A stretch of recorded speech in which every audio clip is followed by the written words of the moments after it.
Good morning. Good morning. My name is Leah Tate, and it is 9:03, and I'd like to call the California Board of Psychology one-day meeting on May 15th, 2026 to order, and ask that Ms. Whitney please call the roll. Kasuga. Here. Cervantes. Fu. Harbsheets. Nystrom. Here. Rascate. Here. Rogers. Here. Tate. Here. Thank you, quorum is established. Thank you so much. Let's see. Always happy to be back in my Cal Berkeley stomping grounds. Before we start today, a few housekeeping items. I wanted to mention that we will be taking a 15-minute break around 10:30 and stopping for lunch around 12 noon for 45 minutes. Also, this meeting is webcast, but there's no way to interact with individuals on the webcast, so public comment will only be heard in this room. And also, board members, all of us have computers that are up. We'll be referencing these computers throughout the meeting. This is where all of our board materials are. I'd like to give Mr. Polk a few moments to explain how to earn and document your CPD credit. Hello, Mr. Polk.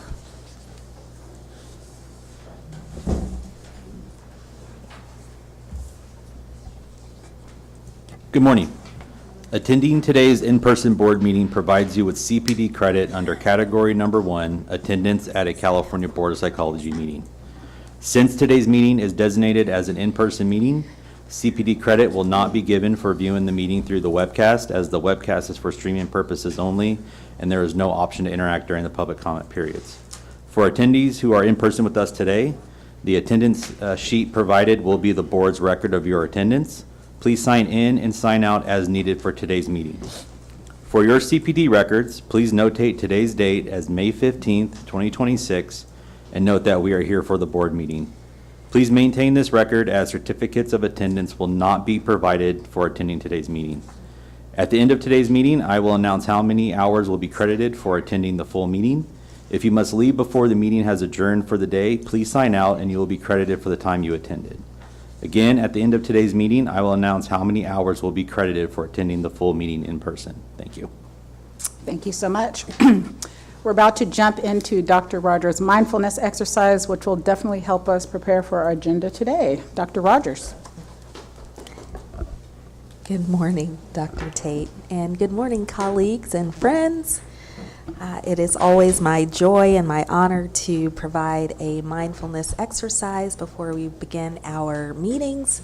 Thank you always to Dr. Kasuga for putting me back on the agenda meeting after meeting.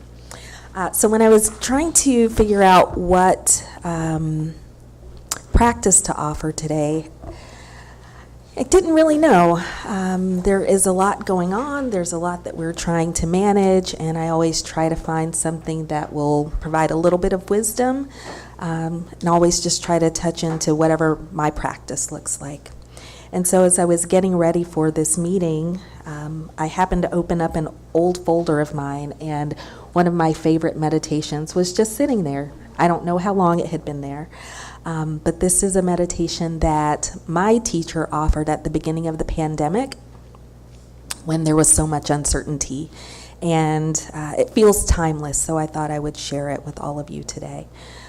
Question, have we ever done the practice strong back, soft front? Does that sound familiar? Okay, great. Then it'll be new for everyone. Okay.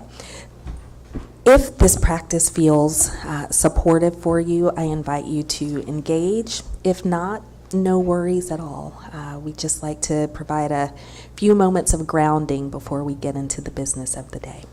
So there's nothing for you to do but rest for these next few minutes, and I will guide us and I will watch the time. So if the practice feels like something you'd like to participate in, I invite you to find a position that is comfortable, somewhere between dignity and ease. My teacher always says upright but not uptight. So finding some balance between the two. And closing the eyes if that feels supportive and available. And If it does not feel supportive or available, feel free to just gently lower the gaze.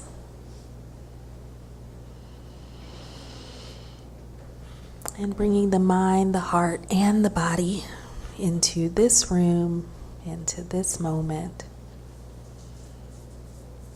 into this circle.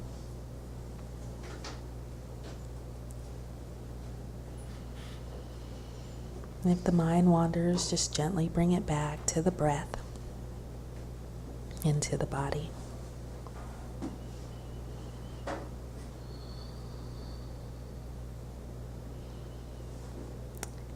And as you center your attention on the body and the breath, see if you can bring your attention to your spine, to your back.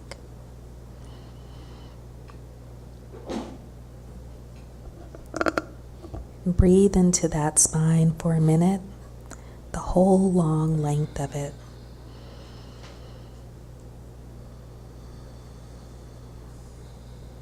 Touching into the strength in your spine. Your spine holds you up. It helps you to be upright.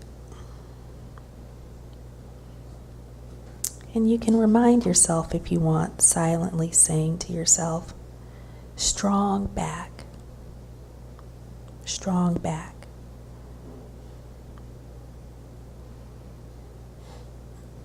It doesn't mean that you have to physically be strong.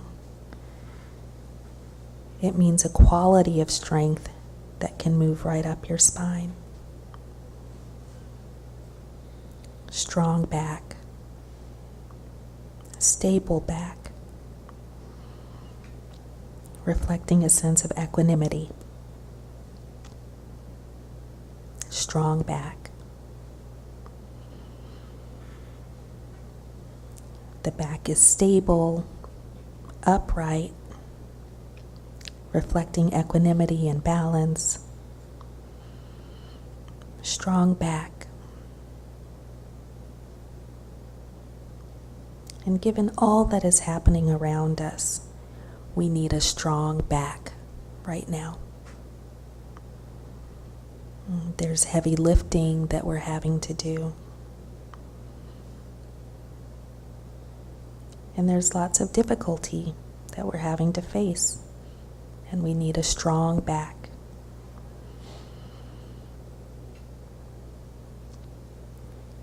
And having felt that, touch into the sense of strength that lives inside of you.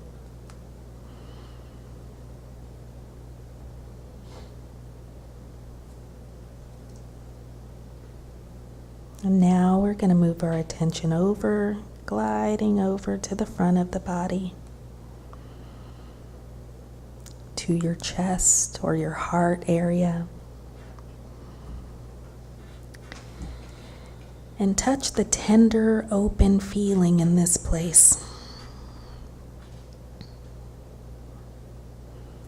Feeling the warmth of your heart.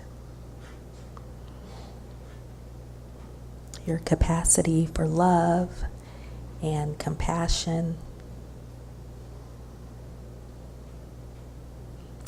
And because you have a strong back, you can let your heart open.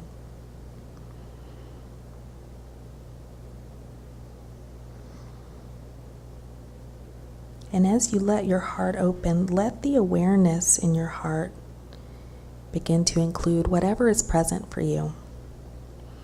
Whatever is difficult or challenging, but also what's beautiful and what brings you joy.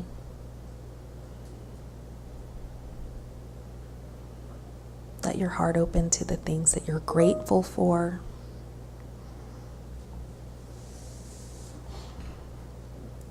And let your heart also be open to others. There's so much in this world that is asking us to close our hearts to one another. What would it be like if we allowed our hearts to be open and expansive and inclusive.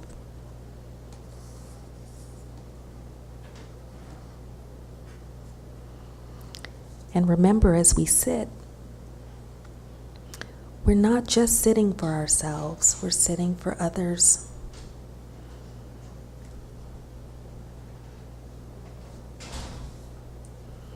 My teacher always says, the heart is not a gated community. What would it be like if we let others in? Strong back, soft front.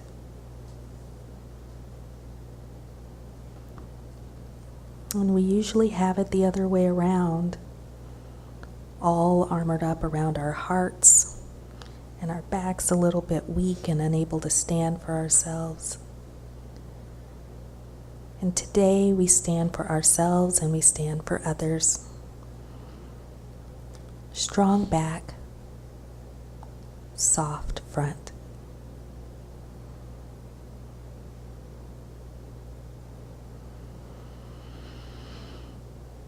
And through this open heart, through this soft front, you can feel the world.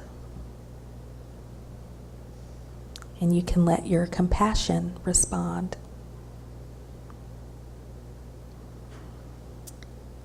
In the back, we cultivate strength and equanimity and stability, which allows us to be with what is. And in the front, we cultivate compassion that responds to difficulty. Strong back, soft front.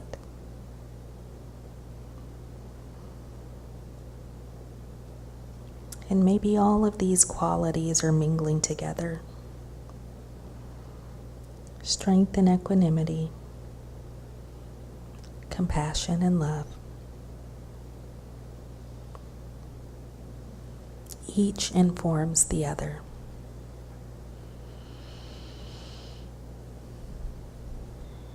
Strong back, soft front.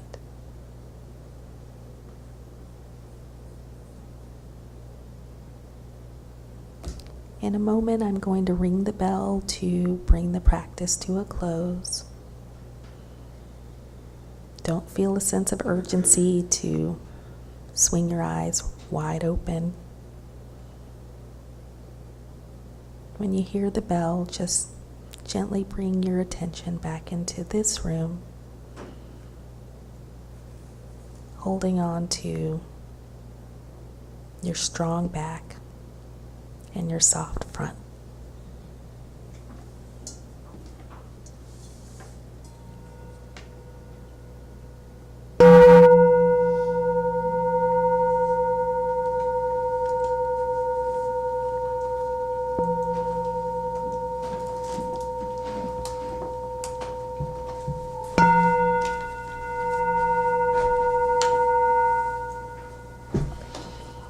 Thank you, everyone, for your practice. Thank you so much, Dr. Rogers. Is there public comment regarding the President's Welcome, agenda item number 2? Thank you, and I'd like the record to reflect that Mr. Fu has joined us. Welcome. Good morning. Amen.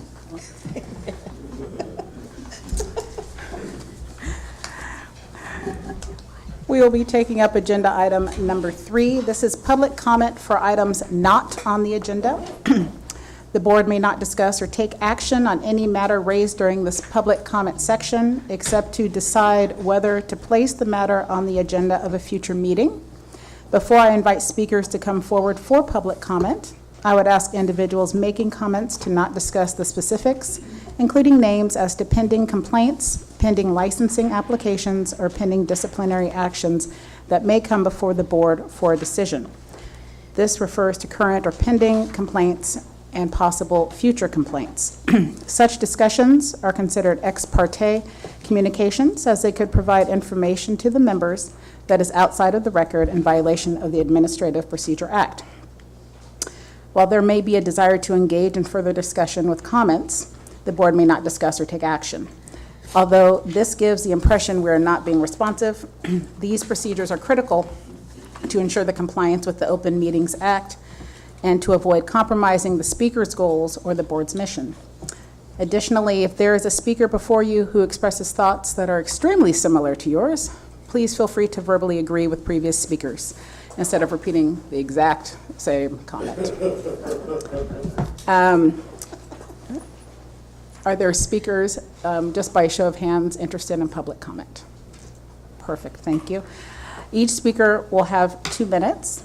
And before I open it up for public comment, I would like to acknowledge that the board has received written comments, and we acknowledge and have read those. Thank you very much. If you do have a public comment, please come forward and have a seat, and make sure the microphone is kind of close.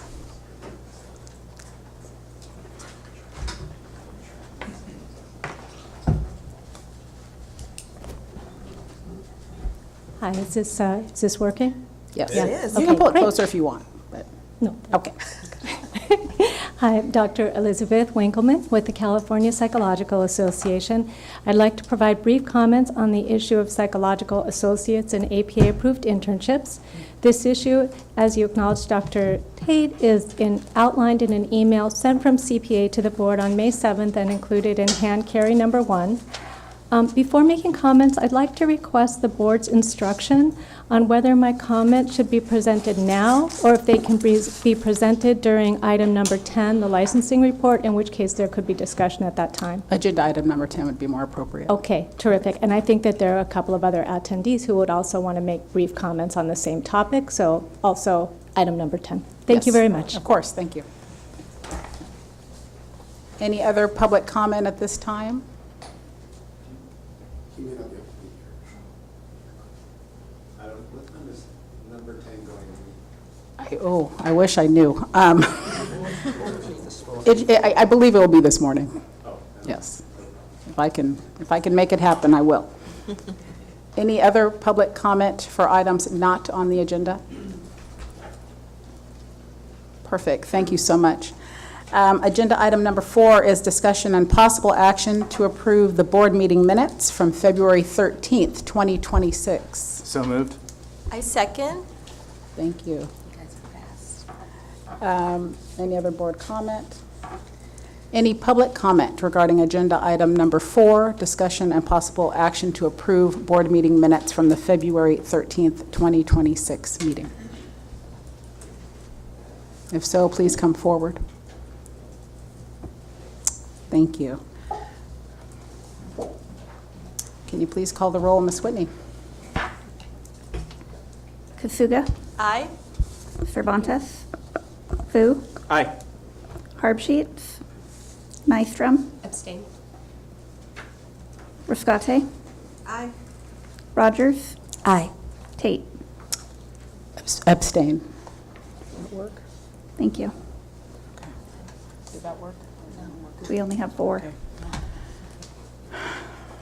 Call the roll, please. Kasuga. Aye. Cervantes. Fu. Aye. Harbsheets. Nystrom. Abstain. Rascate. Aye. Rogers. Aye. Tate. Aye. Thank you, motion passes. Thank you. Moving on to agenda item number 4, the President's Report. Included in the meeting materials are the remaining 2026 meeting calendar. This includes all committee meetings and board meetings, and our next full board meeting will be in sunny San Diego, August 14th, 2026. Any board comment on that item? Any public comment on the item, the President's Report? If so, please come forward and have a seat. Thank you. Moving on to the Executive Officer's Report, Mr. Burke. Thank you very much, Dr. Tate. My name is John Burke. I'm the Executive Officer. I know, it's so awkward. Executive Officer of the California Board of Psychology.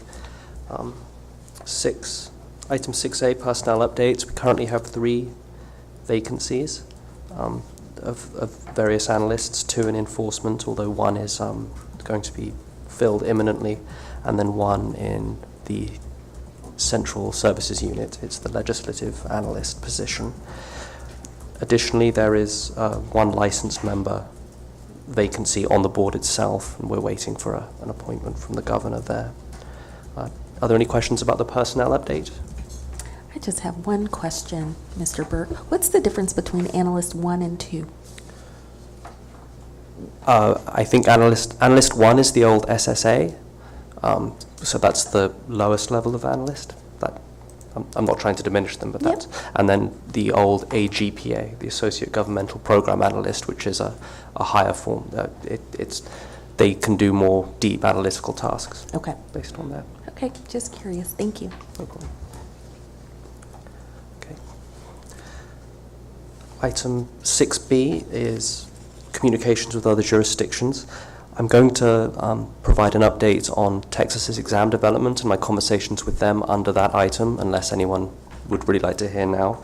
But there have been other conversations. So myself and the enforcement manager have been in direct contact with counterpart agencies in Illinois, Texas, Nevada, and Utah to discuss artificial intelligence mental health legislation, which has popped up in those jurisdictions. Additionally, we have been in contact with, so far, I think, Illinois and Texas, just trying to learn more about how PsyPact and enforcement work. And that's part of preparations we're doing for the Telepsychology Committee meeting, which will be happening this summer. Are there any questions on my conversations with other jurisdictions? Okay, now on to item 6C, which is an informational update on recommendations published by the Legislative Analyst's Office relating to the mental health receivership that CDCR, the California Department of Corrections and Rehabilitation, have been placed under by the federal court relating to their high vacancy rate in the mental health area. And it's specifically to address the receivership has happened to take control of the delivery of mental health services. In response to that and how to help them, CDCR, that is, address this, the Legislative Analyst Office published a report, and there were 2 recommendations in that report which are of, I believe, of some concern to the board. Initially, they propose eliminating the requirement for licensed out-of-state providers to get California licenses, and the other one is asking the court to allow telemental health providers to work from out of state without registering with an agency. At this time, I want to stress no legislation has been mandated by the court, and if such legislation were proposed, it's anticipated the board would probably, and other boards would oppose that. The court could make an order, but there would have to be legislation in which to enact it, in which case we would then be able to take formal positions and work with all parties to try and address something moving forward. So that's the update. I just wanted to make the board aware. Thank you. Mr. Burke, with regard to the high vacancy rates at CDCR, historically, what's been the main driver of that? Any answer I gave now would be sort of highly speculative. I don't know. I have heard that the compensation for psychologists within CDCR might not be commensurate with the private sector. Right, that's what I was going to go with, which is, it sounds like it's a reimbursement issue rather than an out-of-state of practice issue, and so certainly if there's any legislation introduced to allow for out-of-state practice, one could argue that perhaps they should also consider increasing the reimbursement rate so that in-state psychologists would see that as a career path for them. As a follow-up question, Does CDCR allow for any of our probationers to take on a role at CDCR? I don't know. I ask that question because we frequently get requests for early termination of probation. And the citation, the reason for that request usually isn't grounded in rehabilitation or expressing of remorse, but more of a financial capacity. And the argument has always been it's extremely challenging to find a job when you're on probation. So I would be curious if CDCR is pursuing legislation to allow for out-of-state practice and unregistered folks to do telehealth, perhaps they might consider thinking about allowing for telehealth of in-state practitioners who are on probation and who are seeking a role. And we all understand that our licensees on probation are monitored and et cetera. So this wouldn't be without the proper safeguards in place. But I think certainly would be curious to better understand what we're doing to support our in-state licensees who've gone through the process of getting licensed in the state of California before we consider the extraordinary measures to look out of state on that front. So for the next, we're in sunny San Diego, assuming there's been no legislation introduced, certainly would appreciate an update and maybe even invite CDCR for a presentation to the Board of Psychology. Time allowing, I know it's a one-day meeting and we don't have any petitioners at this point to make it a two-day meeting, but I think it's certainly always helpful to hear from another department that is looking to affect how we govern our practice here in the state. Thank you.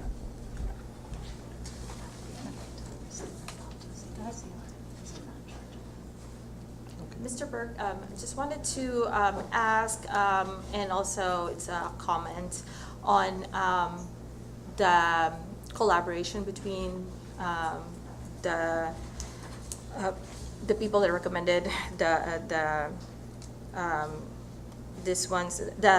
Legislative Analyst Office, for instance, and the Board of Psychology on an earlier part of the creation of these recommendations, because I think that springing it right now and being informed right now that this is their recommendation seems like causes more friction than maybe collaborating on what could be helpful for their needs.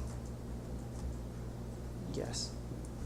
So my question is, as stakeholder, is there communication between the board staff and CDCR and the Legislative Analyst Office? We have been in contact with psychologists that work within CDCR discussing this item. They've been giving us their opinions. It's been very useful information. There's been no formal at the sort of department to department level. So the people really in charge of any of these implementations at this point, I think, would be the receiver itself. And we haven't had a contact with that. Regarding the Legislative Analyst's Office, the board itself was not contacted at all during the process of them developing the report. And so we only learned of it essentially when it was published. Yeah. Well, thank you. That's really helpful information. Thank you. I'd like to open up this topic for public comment. If anyone has a public comment, again, we're not debating the merits of CDCR psychologists or out-of-state psychologists. This is just an informational only. So please come forward if you have a comment. Thank you.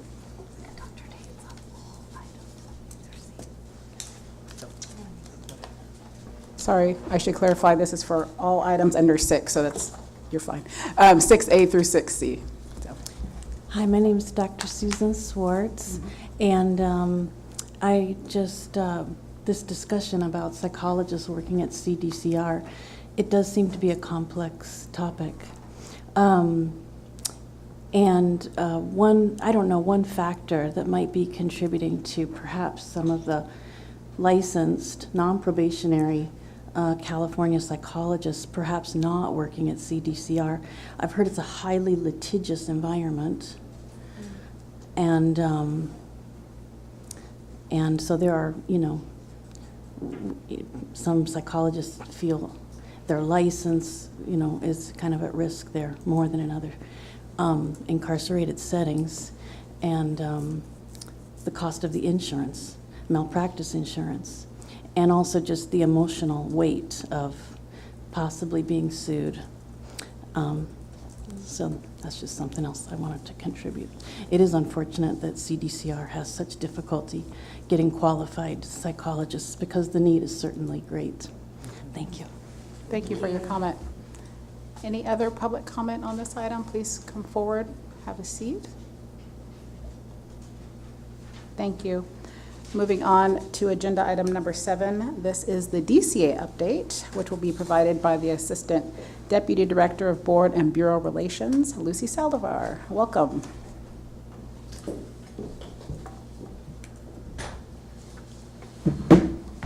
Good morning, board members and staff. My name is Lucy Saldivar, and I'm the Deputy Director of Board and Bureau Relations at the California Department of Consumer Affairs. Thank you so much for the opportunity to provide an update from the department. Firstly, DCA would like to thank board members for completing their annual Form 700 submissions, which were due on April 1st. As a reminder, all board members must file a Form 700 with the Fair Political Practices Commission, or FPPC, 30 days after their appointment and annually on April 1st of every year thereafter. Additionally, board members must file a Form 700 leaving office statement within 30 days of leaving their board. We really appreciate board members' commitment to this important disclosure that provides transparency and accountability to the public. We're also excited to share that this spring, DCA relaunched its Enforcement Academy training program, which had not been held since the COVID-19 pandemic. This 4-day training program offered DCA Board and Bureau enforcement staff an overview of the enforcement process, investigations, complaint intake, and formal discipline, as well as the opportunity to learn best practices and make connections with other programs. Our March session included staff participation from over 20 boards and bureaus, and we're planning additional academies in August and October of this year. Also, DCA's Diversity, Equity, Inclusion, and Accessibility Executive Steering Committee recently selected 15 employees from throughout DCA to participate as members of the inaugural DEI subcommittee. This subcommittee will meet bi-monthly to develop and implement multiple initiatives and goals to promote positive organizational impact. The first meeting of this subcommittee is scheduled for July 31st of 2026, and we will continue to highlight their milestones and accomplishments in the future. We also wanted to remind board members about the upcoming reorganization of DCA's oversight agency on July 1st of this year. The Business Consumer Services and Housing Agency will be split into 2 new separate entities, the first being the California Housing and Homelessness Agency and the Business and Consumer Services Agency. The new Business and Consumer Services Agency will be responsible for consumer affairs, licensing and enforcement, and the Department of Consumer Affairs, which will be one of the 8 departments. DCA continues to participate in multiple work groups on the logistics for this transition and will continue to keep you updated. And lastly, for members who are serving in their grace period and are interested in continuing their service on the board, please reach out to Member Relations. We are so grateful for your dedication to public service and are happy to work with you to relay your interest to your appointing authority. And you can reach us at memberrelations@dca.ca.gov. To close, thank you for your commitment to consumer protection, and I'm available for any questions you might have. Thank you so much. We appreciate you being here. Any board members? Questions? Oh, Mr. Fu. I am a bit chatty this morning, apologies. Deputy Director Saldivar, just 2 questions. The first is, can we receive a status update with regard to the appointment of a director for DCA? Because I understand it's currently Acting Director Lally. So what is the process, where are we in the process, I guess, if you will, for appointment on that front? And then relatedly, do you expect to have a acting secretary in place for the reorg on July 1st?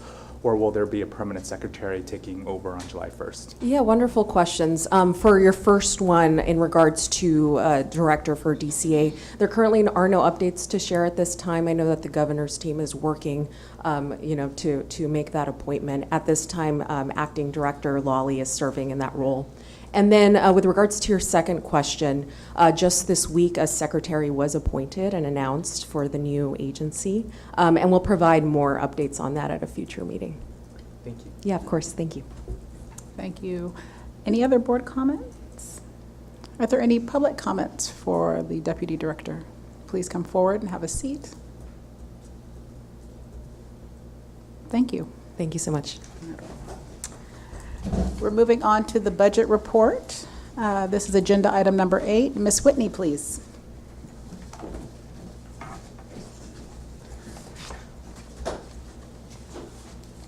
Good morning. Thank you. So the materials for item 8 can be found on page 26 of the combined packet. So the current projections are based on fiscal month 9 for the 2025-26 fiscal year. So for fiscal year 2025-2026, the board is projected to collect $10.246 million in revenue. And as of April 2026, the board collected $8.530 million in revenue. The board's expected expenditures are $8.181 million, and the board is projected to expend $8.008 million, leaving a projected balance of approximately $122,000. I'm open to any board questions you may have. Thank you, Ms. Whitney. Any board comment, maybe from the chatty Mr. Fu? I'm here. Oh, perfect. I'd like to open up this item for public comment. Any members of the public who have questions regarding the budget, please come forward and have a seat. Thank you, Ms. Whitney. Thank you. Moving on to the enforcement report. This is agenda item number 9. Mr. Phillips.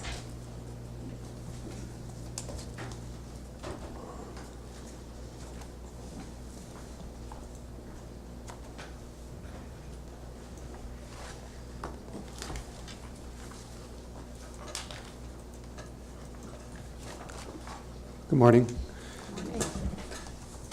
Agenda item 9, enforcement report. Please find the attached overview of enforcement activity conveying complaint, investigation, and discipline statistics to date for the current fiscal year. The enforcement unit has 2 vacant positions. Interviews for the Analyst 2 position were conducted on April 20th, 2026. Interviews for the Analyst 1 position are pending. Complaint program. Since July 1, 2025, the board has received 975 complaints. All complaints received are opened and assigned to an enforcement analyst. Citation program. Since July 1, 2025, the board has issued 4 enforcement citations. Citation and fines are issued for minor violations. Discipline program. Since July 1, 2025, the board has referred 29 cases to the Office of the Attorney General for formal discipline. Probation program. Enforcement staff is currently monitoring 19 active probationers. There are currently 9 told probationers. Attachment 1, overview of enforcement activity. Performance measures were not available at the time of this report, and this item is for informational purposes only. Thank you, Mr. Phillips. Any board comment regarding the enforcement report? I'd like to open up this item for public comment. Any public members have comments regarding the enforcement report? Please come forward. Thank you, Mr. Phillips. Thank you. I'd like to open up agenda item number 10. This is the licensing report. Ms. Zhang?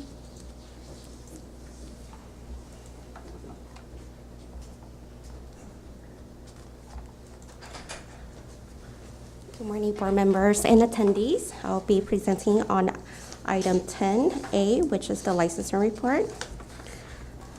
On attachment A, it is a snapshot of the number of board license types and different license statuses as of April 15th, 2026. I want to note that on the table presented in attachment A, it now includes the most recent license type that we are tracking as of January 1st, 2026, which is the temporary out-of-state license. On attachment B, we have the application workload report. This attachment shows the different license type, open and approved application between October 1st, 2025 and March 31st, 2026 at the time the stats were pulled on April 15, 2026. Starting with the psychologist application workload report, we have the exam eligible for each BOP, numbers fluctuating in the 6-month period shown there. The exam eligible for complete is the transaction we use for first-time complete test taker, and there appears to be an increase at the beginning of each quarter, such as in October and January. For the complete retake transaction, it has a significantly higher number of approved applications in October and January because complete candidates are allowed to take the complete once a quarter.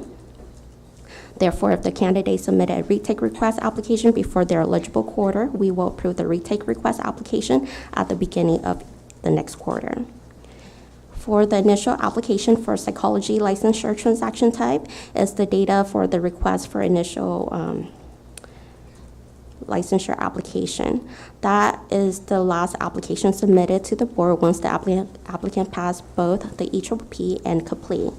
We currently use this transaction as a follow-on transaction, so the data for the open application does not reflect an accurate open application, but the focus on this transaction would be the number of approved application. Moving on to the psychological associates application workload report, we have the first transaction, which is the initial application. It shows a significantly lower approved application volume towards the end of 2025, but this is actually a common trend we observe in the past reports. It could possibly be aligned with the students' schedules, such as when they start program in the fall season. For the change of supervisor transaction, it includes the request for when a psychological associate changes, add, or remove a supervisor and or service location, or when a psychological associate is requesting to return from an active status. The data shows a slightly decreasing trend of approved change of supervisor application, and this is also a similar trend we have observed from previous years. Now onto the psychological testing technician application workload report. This is one of our newer registration types that became effective in 2024. The psychological testing technician initial application data fluctuate a bit throughout the 6-month time frame shown on the chart, since we do not receive many of these applications. But it appears that we have been receiving more of them consistently than when we first started. And then onto the next attachment, we have attachment C. It shows us the application and notification received from April 2025 to March 2026. When comparing the new application and notification received in the last 12-month period to the same 12-month period in 2024 and 2025, there is an increase of 9 psychologist application, 1 psychological associate notification, 9 psychological testing technician application, and 22 psychological testing technician notification. And coincidentally, we have the same volume of psychological associate application of 736. And then on attachment D, this attachment provides a 6-month overview of average application processing timeframe and business days. Many of the application type appear to have a lower average processing timeframe in the recent month in comparison to the timeframe in November and December for the register in December 2025. And then for the research psychoanalyst and student research psychoanalyst, we have not received many of these applications, so that's why the application processing time data for these 2 categories is limited. And then before I end the licensing report, I also want to touch base on the public comments we received from CPA, which is the California Psychological Association. Since we received the comments, we have been reviewing the questions, and staff have already started working on a FAQ with a plan to have it posted on our website by August of this year. And so, so then hopefully that will help guide some applicants to earn their hours. And I also want to say thank you to Dr. Elizabeth Winkleman from CPA that who sent us those questions. It's really helpful to get us started with this FAQ. All right, that's all I have for the licensing report. Perfect. Thank you so much for giving us the update regarding the FAQ, and appreciate your report. Any other board member comment regarding the licensing report? No? Okay, I'm going to let Dr. Rogers go first. I just have a comment and a quick question. Ms. Young, I just want to tell you thank you for all of the hard work you all are doing in the licensing unit. I know that for a long time there were questions about the lengthy processing times, so I know you all have worked really, really hard to get those times down. So my question for you is, how is it for the unit with these new registration types? I know that the numbers are not large for the research psychoanalyst and student research psychoanalyst category, but I imagine they may go up over time. So just wondering how this is for you as we're absorbing these new categories. Thank you for your question, Dr. Rogers. So it seems like right now it's pretty manageable. As you mentioned, with the new license type, it's not a large volume. So right now it's manageable. Okay. It seems like we haven't got much complaints about it, so that's okay for our unit so far. Okay. I wonder about morale sometimes when things get overwhelming, so glad to know Yeah. that it's feeling manageable for your unit. Yeah, and at our last board meeting, Stephanie did share some of the deficiencies that contributed to the delay of application processing time. So most of the time, the application are delayed because of deficiencies. So it's really helpful to look at the FAQ we have on our websites and send sufficient documents to assist staff review, so it will not delay their processing time. Thank you so much. Of course. Mr. Fu? The question I have is for the other public comment that was submitted in a written format, which is, could you remind us again that the purpose of the psychological associate registration in the context of the broader licensing scheme that we have here? Do you mean the psychological associate role? Correct, yes. Okay, so for the psychological associate, it's a pathway for the trainee to accrue hours. And so the board oversee the registration. One of the change between, or the difference between the PSB, which is the psychological associate, and the intern, which is referenced for the public comments. It's the name difference, and with the registration, we also require them to submit documents to us, such as when they change supervisor or service location, they're required to report to us within 30 days of leaving their employer. And also, we have distinct guidelines for them to comply with.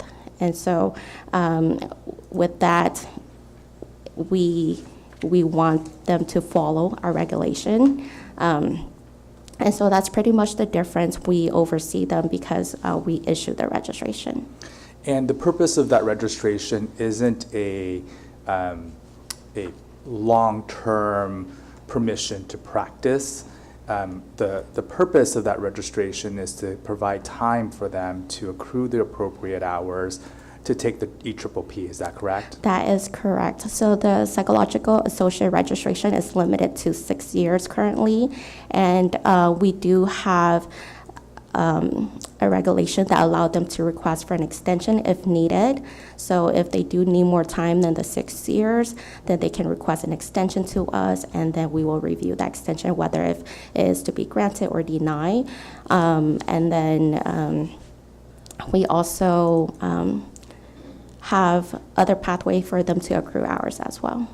And last question on this topic, which is, I believe, it's been a while since I've been on the licensing committee, but I do recall that there was a discussion in the licensing committee as with regard to the extensions for folks who are taking time for medical leave or for other purposes. Can you just share at a high level what are some of the pathways for requesting that extension that have been approved? Yeah, of course. So for the extension request, when it gets to the board, we review it, staff review it, and we have the guideline which you mentioned, and it has some reasons for the extension request that would qualify the individual for staff review. And one of them is if they are requesting an extension because they were providing care for a family member, or if they got an injury, and then there's like two other ones. But if they fall within our staff review guideline, then staff can review the extension request right away and make a determination on their extension request. If it falls outside of staff review guideline, then it has to go to the licensure committee, which I believe you are on there before. So it goes to the licensure committee, and that's when they will review the extension request altogether at the licensure committee meeting. Then they will make a decision then. Perfect. That's really helpful. I think sometimes when we see public comment about the 72-month or 6-year limitation, it's usually on the auspices of their desire to continue to practice, rather than because of challenges taking the EPPP. And I think it's always a helpful reminder with the licensing report to understand the purpose of the associate registration, which is to accrue the necessary supervisionary hours to take the EPPP, and it is not a mini license, if you will. That's true. And I think that's important to emphasize when we talk about that registration category. So thank you for the extended Q&A, Madam Chair. I appreciate it. As always. Any other board comment on this item? I'd like to open this item up for public comment. If you do have a comment on agenda item number 10, please come forward and have a seat. You're going to have to share that microphone. Yep.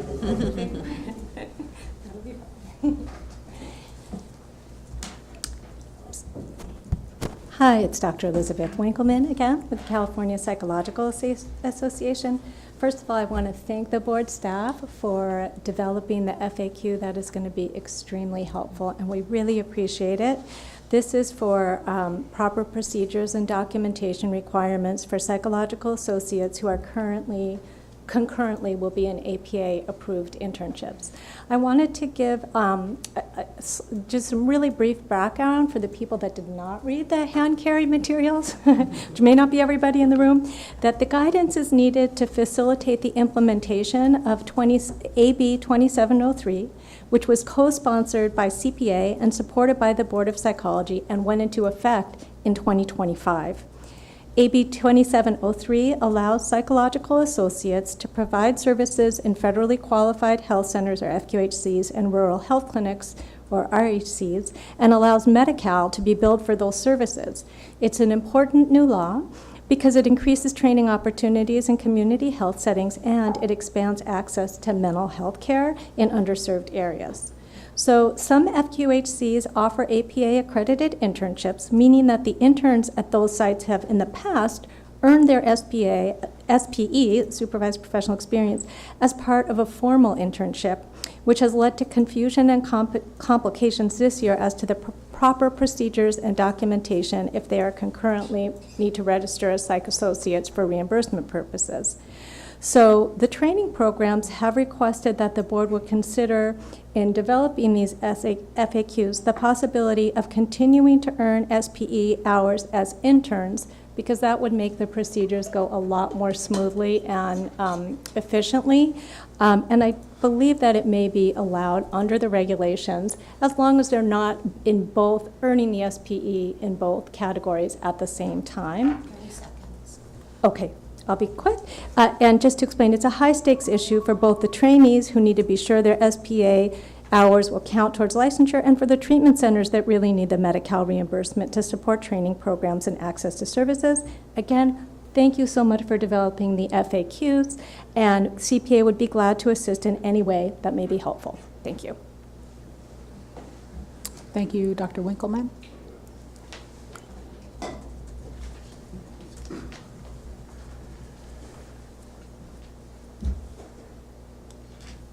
Good morning. I want to first thank the board and Dr. Zhang for, did I say your name appropriately? Zhang, sorry. Ms. Zhang, for your work supporting the field in so many seen and unseen ways. I am personally deeply grateful for the work that you all do, and because I wear many hats throughout the states, I want to extend my gratitude from some of those other positions as well. But today, I especially want to thank you for your support of AB 2703, which has a big impact on the communities that I serve and care deeply about, communities that do not have enough and good access to mental health care. My name is Michael Chingaris. I'm the Chief Clinical Training Officer for Integrated Health Psychology Training Program at the Wright. I work closely at FQHCs and an APA-accredited training program supporting and serving underserved communities across California.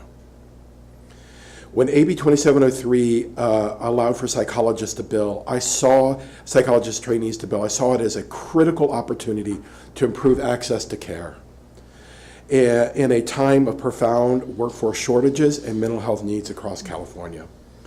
It created a possibility for psychology training programs to have greater practical impacts while having clinicians grow professionally and remain in communities that need them most. I have watched as excellent postdocs were passed over for non-psychologists because they needed the structure within 2703. And as clinician and a leader working in FQHC partnerships, I see every day the importance of stable, supervised workforce pathways for underserved communities. Our students help medical residents develop greater psychological sensitivity in patient care, help families heal from trauma, and help build systems of care that strengthen community health from the inside out. Right now, however, the uncertainty around the implementation and reimbursement structure and supervision pathways and the trainee designating are creating some real confusion for structured programs trying to operationalize this law. And nearly all of the programs that I work with and that I know around the state also function as AP internships, not just associates. I just want to thank you for your support, for your consideration, and I'm happy to be of service in any way or get you in contact with other leaders who this matters for. Thank you for your time. Thank you.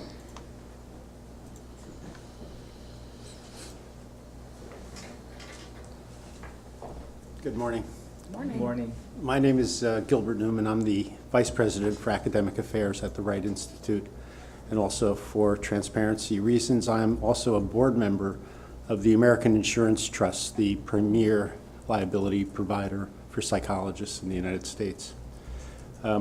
I'm very proud of having been one of the architects of the Integrated Health Psychology Training Program that Dr. Changaris just mentioned. We've been able to serve thousands, tens of thousands of patients in the East Bay and beyond since its inception. I want to thank you for your continued work safeguarding the integrity and the future of psychology in California. I especially want to acknowledge your support of AB 2703 and the thoughtful attention now being given to the implementation questions emerging across the field. AB 2703 represents a significant structural opportunity. California faces profound behavioral health workforce shortages at a time when demand for mental health services continues to accelerate. This law creates an important pathway for psychology trainees and early career psychologists to become more sustainably embedded within community health centers, particularly in historically underserved regions where recruitment and retention remain persistent structural challenges. At institutions like ours, we watch trainees develop deep roots in the communities where they train, contributing not only direct care, clinical care, but culturally responsive practice within complex public health environments. Many want to stay. AB 2703 gives institutions like ours a framework to support that trajectory from intern to postdoctoral fellow to durable community mental health, behavioral health leaders. At present, uncertainty around reimbursement structures, supervision pathways, and trainee designation is creating a real operational challenges for training institutions and community health systems working to implement this law responsibly and at scale. Do we have another minute or 30 seconds? No. No? Okay. But you can say, you can make a closing sentence if you'd like. AB 2703 has the potential to meaningfully strengthen California's long-term behavioral health infrastructure while maintaining the rigor and integrity central to APA-accredited psychology training. Thank you very much. Thank you. Any other public comment at this time? Thank you. Ms. Jean?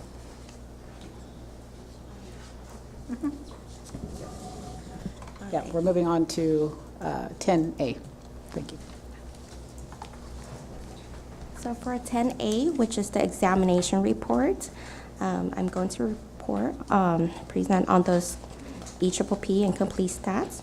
For the EPPP monthly examination statistics for January through March 2026, the pass rates average at 37.53% so far in 2026, with an overall first-time pass rate of 16.54%. First-time pass rate tends to be higher than overall. First-time pass rate tends to be higher than overall pass rates.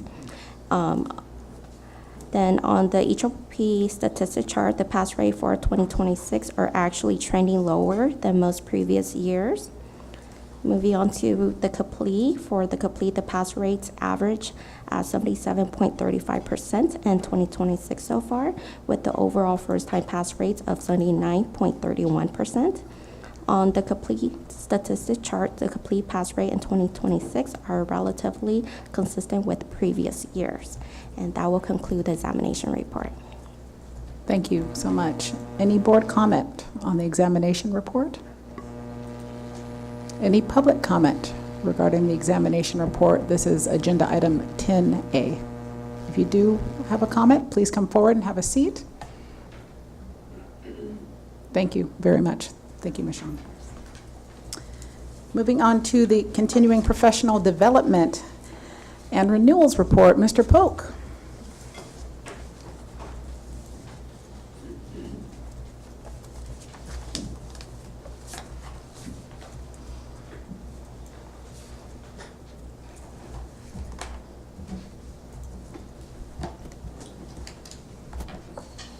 Thank you and good morning. Included in the meeting materials on page 47 of the combined packet are the reports for continuing professional development and renewals.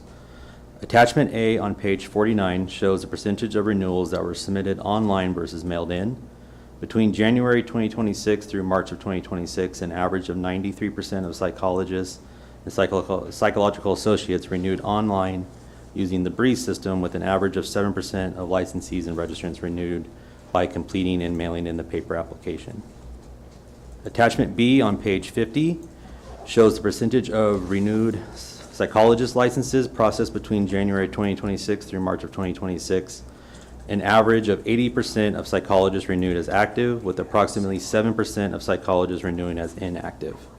Retirements account for approximately 2% of the renewals.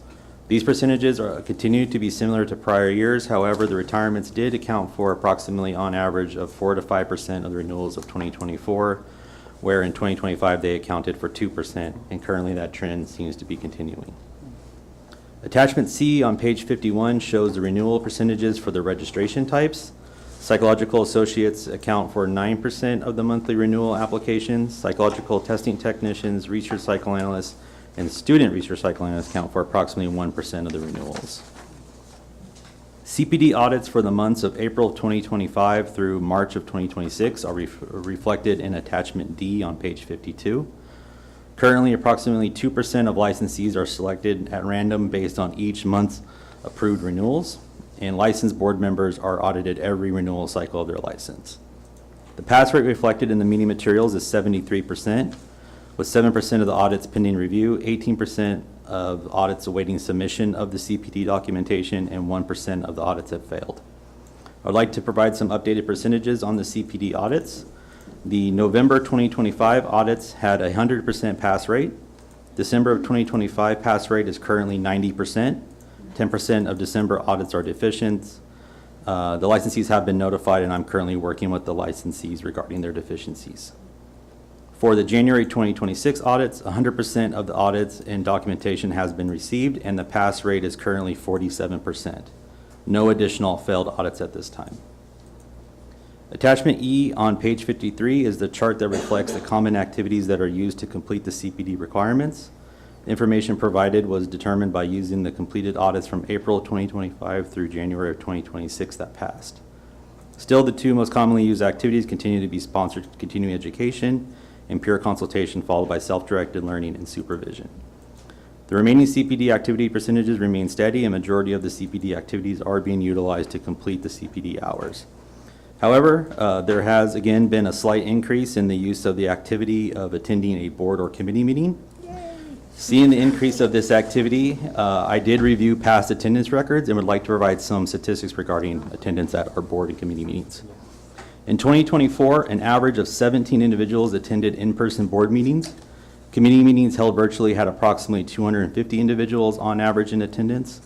In 2025, in-person board meetings had 19 individuals in attendance on average, and virtual committee meetings held had 350 individuals in attendance.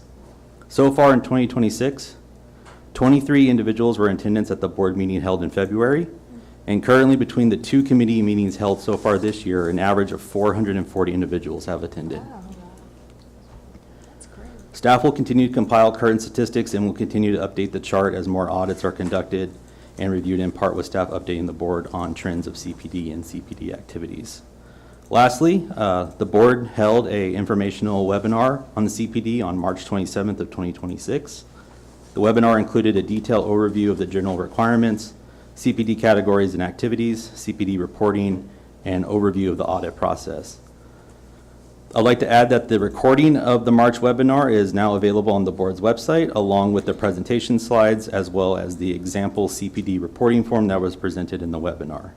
The webinar had approximately 600 viewers in attendance. I would like to thank Dr. Harpsheets for her help and assistance on the webinar, as well as board staff that was in attendance. That includes my report. I'm happy to answer any questions. Thank you, Mr. Polk. We got to get more people to come to these meetings. They're so fun and informative. Any board comment regarding the CPD report? Any public comment regarding the CPD report? Please come forward and have a seat.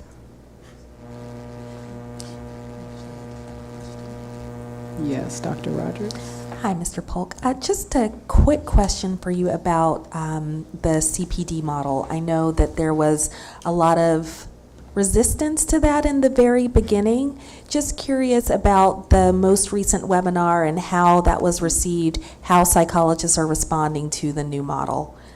I think we have a sense that most people are embracing it, but if you could speak to that a little bit more, that would be great. Yes. So after the webinar, the reviews that we got after the completion were very positive. People were very thankful that we had the webinar that went over the full categories and activities, especially when it came to showing an example of a completed CPD reporting form and what information would be on there. Okay. People were very pleased to see that.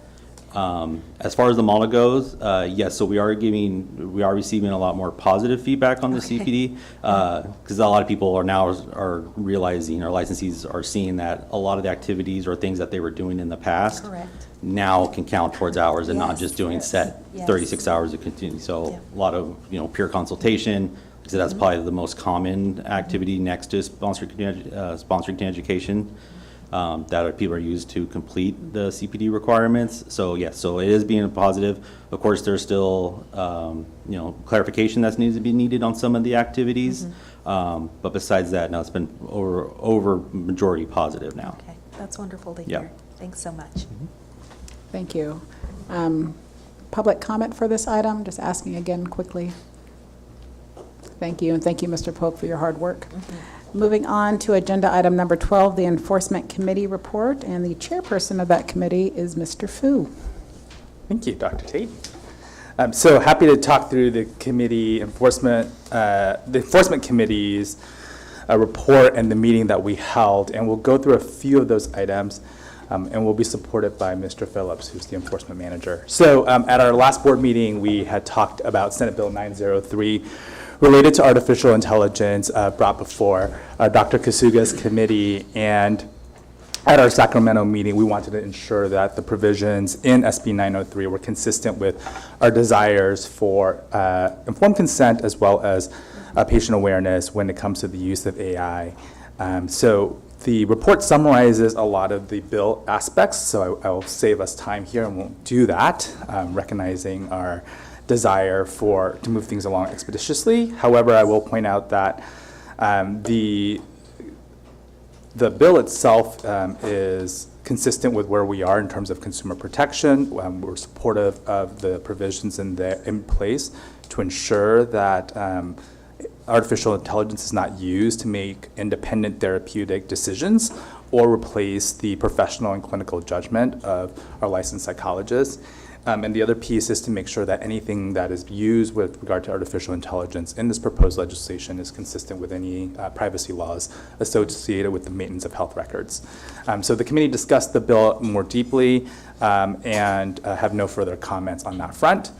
The second item the committee discussed was with regard to a public comment that we received at our February board meeting.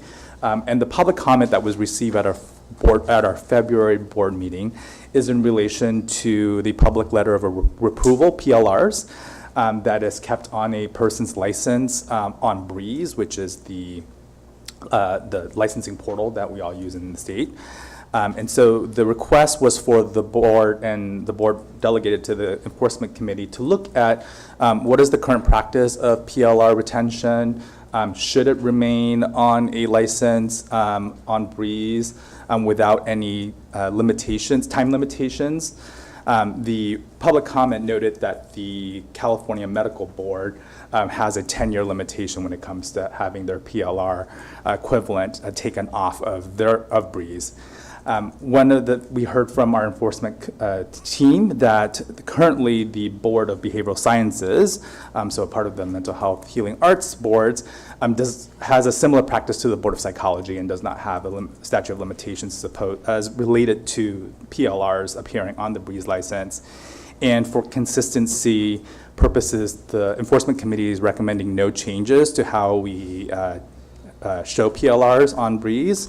The other thing we just want to highlight is that the number of licensees with a PLR is fairly small relative to our practice. It's 0.21% of all formal disciplines. So we recognize that this is certainly an issue that does weigh heavily, I'm sure, on our licensees who are a part of that 0.21%, and we recognize the effects of that PLR. And we also think it's important that for consumers' protection purposes, consumers have the opportunity to weigh the choices before them, to understand if a PLR is there, how long the PLR has been on there, such that the consumer can make that choice with the information they do have. And so for those purposes, we're not recommending any changes. The last part, I'm going to turn it over to Mr. Phillips because he can do a far better job than I can. One of the things that we asked at our last committee meeting was with regard to enforcement practices, what are some of the notable trends in enforcement? It's been a while since, as a full board, we've had these conversations, and it was important to understand also what's the impact of our workload. I think you heard earlier from Mr. Burke, perhaps, or Mr. Phillips, that we have 2 vacancies on the enforcement committee, on the enforcement team. And so I think that should be taken into context as well with regard to the trends that were identified. So with that, I'm going to turn it over to Mr. Phillips. Thank you, Saron. So at the request of committee member Saron, the enforcement staff was asked to identify some of the trends and needs that the enforcement analysts and the enforcement unit are experiencing in their day-to-day work. All of the enforcement staff responded with various things that they were encountering day to day. We looked at closed cases by violation types, statute of limitations cases, and anonymous complaints, social media complaints, licensing referrals, and child custody complaints. One thing that I would like to highlight is that through the research that we did between 2016 and 2026, the board received more than 10,804 complaints, which get assigned to staff for investigation. With current staffing levels of only 2 to 5 enforcement analysts, the volume of incoming cases has significantly constrained the enforcement analyst's ability to manage their caseloads effectively. So at any given time, an enforcement analyst can have between 120 to 160 active cases, which has occasionally risen to 200. Attachment 1, the metrics at a glance. You will see some of the different case amounts that we've received. So 1,934 different case violation counts, 131 cases that have been closed past the statute of limitations, 501 anonymous complaints, 402 social media complaints. Moving on to attachment number 2, the discipline outcomes and some of the top violations, you'll see that over the past 10 years that we reviewed all of the cases, specifically cases that had disciplinary action, you'll see the violation counts for those. So those violation counts represent the number of times each violation type appeared across all settlement cases reviewed. Because a settlement can include multiple violation types, the percentages shown reflect the share of cases in which that violation appeared. And finally, some of the trend analysis that we reviewed, there's always been a conversation around child custody complaints and the amount that we receive every year. So we looked at that. We looked at the statute of limitations as an indicator of cases that get closed, evidence and cooperation barriers, and the social media complaints that we receive. Thank you, Sarah. Thank you. And just a couple things we want to pull out from the last page of the attachment to the hand carry 2. So 51% of all cases are closed due to the statute of limitations. So that's more than half in the last 10 years. And so that wanted to highlight that as an area. And the second is with regard to the social media piece is that the complaints that are filed in our system are related to not necessarily a person's practice of psychology, but their personal or exercise of their free speech rights. And I think there's an attempt to use our complaint system to adjudicate individual behavior, which is not aligned with, of course, necessarily the practice of psychology. And so I think that is that places a burden, though, on our enforcement staff, because as I think Mr. Phillips said, it's a growing area where complaints are submitted, but it's low yield in terms of actual discipline, because it's not actually tied to a discipline issue. And the last thing I'll just note is that we note the volume, and one of the things the enforcement committee said was we would certainly welcome continued conversation with the executive staff about how to right size our enforcement staffs with regard to personnel and FTEs, and to take it also within the context, a holistic approach with the larger board as well, because we recognize. I say that because over the last few years, we've surged the number of licensing analysts to account for the longer delays in processing licenses. And since then, through the incredible work of our licensing team, we've brought those time periods down. And so just thinking through what are some of the drivers that related to enforcement so that we can continue to ensure that we fulfill our mission of consumer protection. And I just really want to thank the enforcement staff who do extraordinary work to ensure that our consumers in California are protected.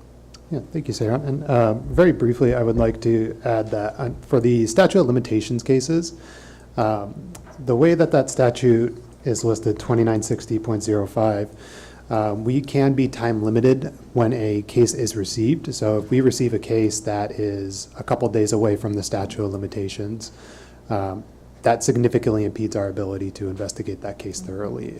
So if a case is not timely received or submitted by the complainant, it does bar us pretty significantly. And thank you, Sayron, for your comments, although it was the entire enforcement unit, so I really can't take full credit, but I will if you're offering. One other comment real quickly before, which is the other thing when it comes to our enforcement work is there's a need for cooperation with the person submitting the complaint. So anonymous complaints, we can certainly understand why a complaint is submitted anonymously.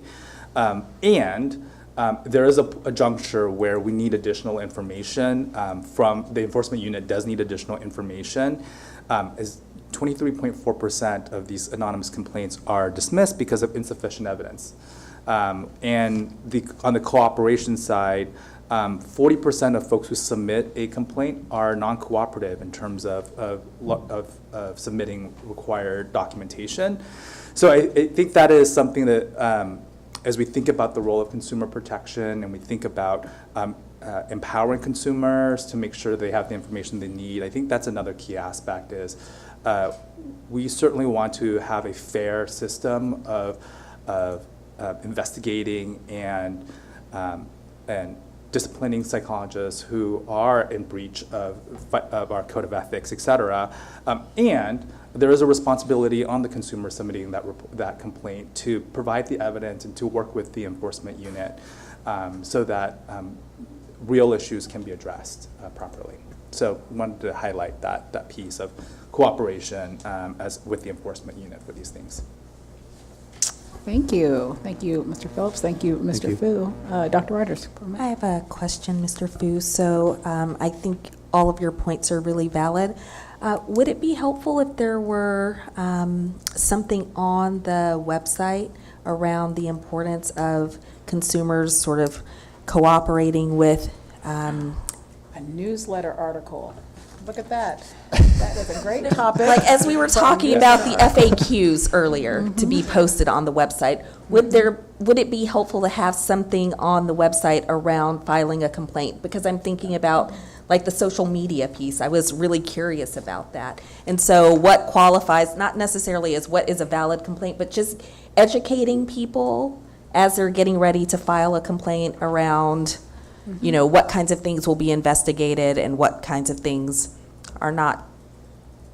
Or what information is needed to move forward. Yes. So on our website, we do, go ahead, Mr. Okay, on our website, we do have a portal for folks to submit a complaint, and there are some basic guidelines in there. And in the past, we've done brochures, electronic brochures on particular topics. So I think one of the one that stands out to me is therapy does not include sexual behavior. And I think that brochure does a lot more detailing of what are the rights of a consumer and what are the things needed to address that issue. And that is a particularly egregious example of a violation of our code of ethics. And so I think if we can ask the enforcement unit to just take a look and review our existing information that we provide to consumers about how to go through the process and submit all the things you just said, and then perhaps at the board meeting that can be part of the enforcement unit's next report.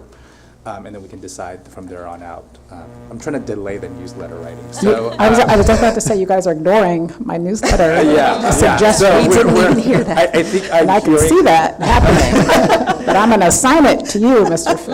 I think it's always helpful to look into a landscape analysis before we pursuing further production of written materials. Thank you in advance for your article. Yes. Any other public, Dr. Kasuga?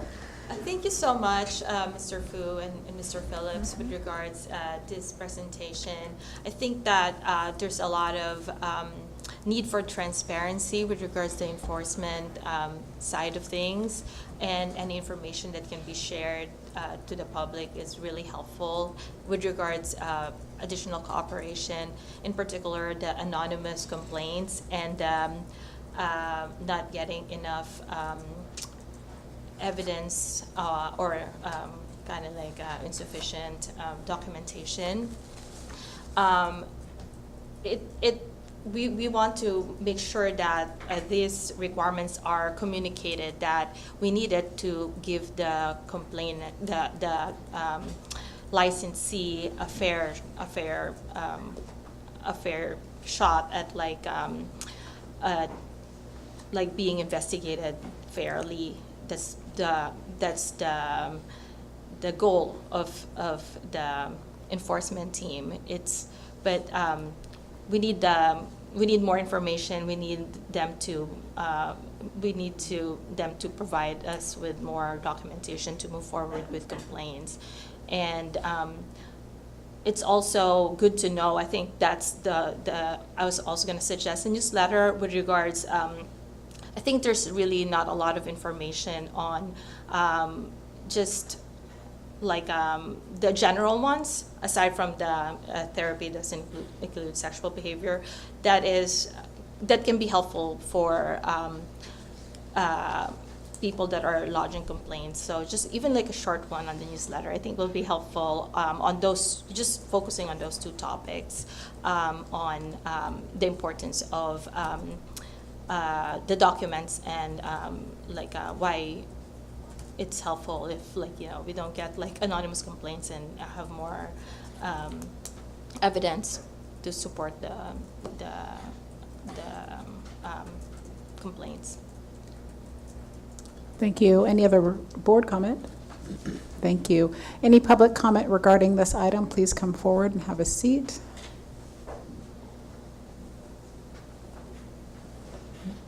Mr. Phillips, you're going to have to share that microphone. Honored to share the microphone with the staff. Elizabeth Winkleman, again with California Psychological Association. I really appreciate this discussion. And I wanted to mention that also on the side of the psychologists who are investigated, there's a lot of questions, and I think that more information on the website about how the process goes, the timeline, what to expect. I know your staff is very busy right now and you're going to have to prioritize it, but just that I think both from the consumer perspective and from the psychologist perspective, just some more details about how things work would be helpful. And I also, I like the idea of, especially with you not wasting your time, your limited time on complaints that are not going to go anywhere. I like the idea of that several of you have reinforced of really putting things out there, not that you wouldn't accept a complaint, but like things in a psychologist's personal life on social media. We don't want people to have their free speech chilled inappropriately, because if it's not clear what would be considered a complaint about their professional activities. And also even the statute of limitations, I think there's a perception that maybe as long as you get it in under the deadline, it's going to be investigated, but if you get it in a month before the deadline, there's virtually no chance. So I think certain clarifications like that could also reduce your workload, in addition to clarifying the process both for psychologists and for consumers. So thanks very much. Thank you, Dr. Winkleman. Any other board public comment about this item? Thank you, Mr. Phillips. We'll take a 15-minute break, and we will, and we'll come back at 10:45 and resume with agenda item 13. Thank you.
Thank you. We are back.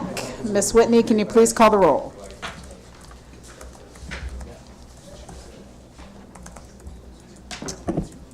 Kasuga. Here. Cervantes. Fu. Aye. Hardships. Nystrom. Riscate.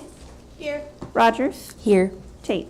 Here. Thank you. A quorum is established. Thank you. We're going to dive right into agenda item number 13, the Legislative and Regulatory Affairs Committee update. This is with Dr. Kasuga, the chairperson of that committee, and I have had a request from the public if we could reference the page number that we're on and if it's a hand carry item or in the packet. Okay. Okay. I will try. I know. For agenda item 13A1, that would be on page 54 of the combined open session packet. And I'll turn it over to Ms. Whitney. Thank you, Dr. Kasuga. So item 13A1, or A1 through 3, these are items, they're 2-year bills on watch status. And as Dr. Kasuga stated, they can be found on page 54 of the combined meeting materials. So items 2 and 3, these are the 2-year bills. We didn't take formal positions on them as a board, so we are continuing to monitor them for potential impacts on licensing, enforcement, and consumer protection. These 2 bills, AB 346 and AB 667, those have had no recent activity at all. AB 277 from Alanis. This one did have some recent activity as of May 6th. It was referred to the Senate Committee on Business Professions and Economic Development and the Committee on Public Safety. This is for information only, and we will continue to monitor to see if these have any future activity. I'm happy to answer any questions on any of these 3 items. Any question from the board? Seeing none, any questions from the public on 13A, 1 to 3? Seeing none, let's continue.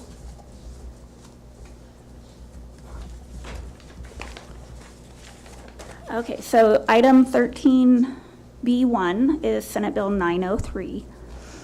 And this one, This is on page 55 of the combined packet. thank you, that was the only one I did not have written down.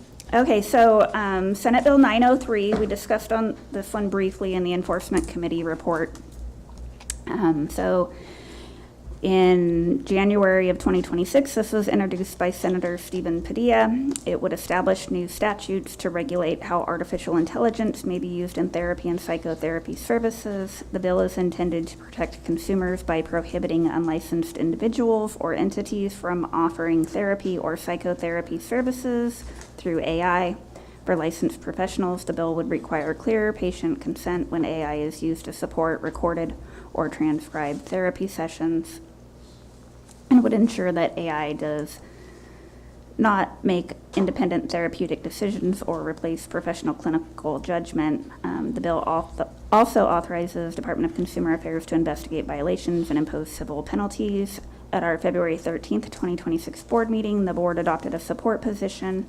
Board staff prepared and submitted letters to support the Senate Business Professions and Economic Development Committee and to the Senate Privacy, Digital Technologies, and Consumer Protection Committees on March 13th. The bill was amended on April 7th, 2026, and board staff reviewed the amendments and felt these amendments clarified any remaining ambiguity in the bill's enforcement model for us.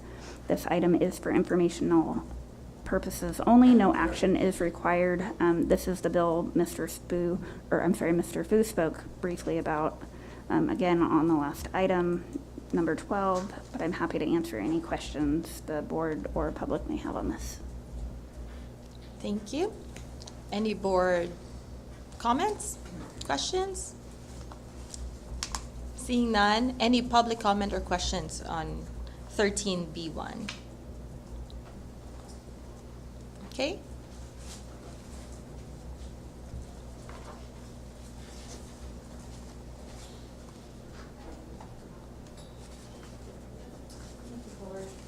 Dr. Susan Swartz, And please tell me if I'm out of place asking about this, but in terms of at some places where you might work as a psychologist, increasingly I'm finding that I'm asked to consider having an app of some kind record the session. And it's presented to me as an assistance in my speeding up my note-taking and perhaps being more thorough in terms of documentation. It's presented to me as a business sort of imperative. I really see it as a question of violating the privacy. And I'm assured that the recording is shortly after the session deleted, but I have questions about that. At one place I almost worked, it was almost presented to me as something that I had to do. And I said, well, what about the person? What about the client? Maybe they don't want it recorded. And it was kind of unclear. So I guess that's my concern about how I see AI sort of encroaching on my work. But of course, the other issues that you all are, bringing up about AI perhaps, taking over more is also of concern. But I just wanted to share that. Thank you. Thank you. Any other public comment? Seeing none, let's move on to agenda item 13C, 1 to 4.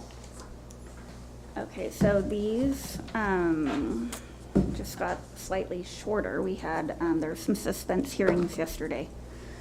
So we will not be discussing item C1, AB 2140, or item 4, AB 1558. So I will move on to item 13C2, which begins on page 88 of the combined packet, excuse me. So this bill was introduced, it's Assembly Bill 2164, introduced by Assembly Member Rebecca Bauer-Cahan. This bill expands California's protections for individuals engaged in legally protected healthcare activities, including reproductive and gender-affirming care. It extends existing safeguards to individuals who provided or supported these services while in another jurisdiction, so long as the conduct was lawful in that jurisdiction and would be protected in California. The bill was amended mid-April to remove the introduced version's new limitation that would have tied extradition permissibility to whether the acts would be punishable under California law. After the amendment, the bill prohibits recognition of certain out-of-state criminal liability tied to legally protected healthcare services.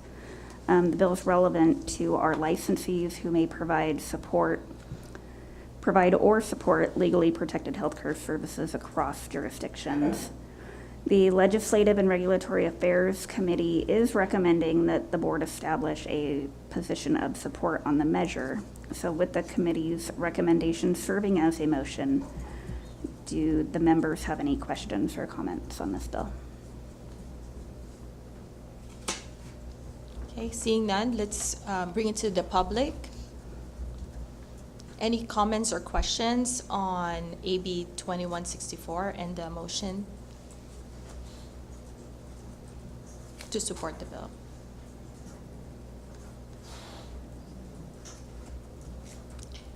Seeing none, let's move on. Oh, to vote. To a vote. Let's move on to a vote. Okay, Kasuga, Aye. Cervantes, Fu, Aye. Harbsheets, Nystrom, Recuse. Riscate, Aye.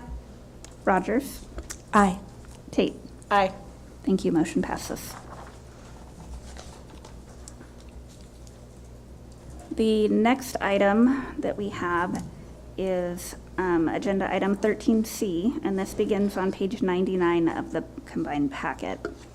This is Senate Bill 1391, which was introduced February 20th, 2026 by Senator Aisha Wahab.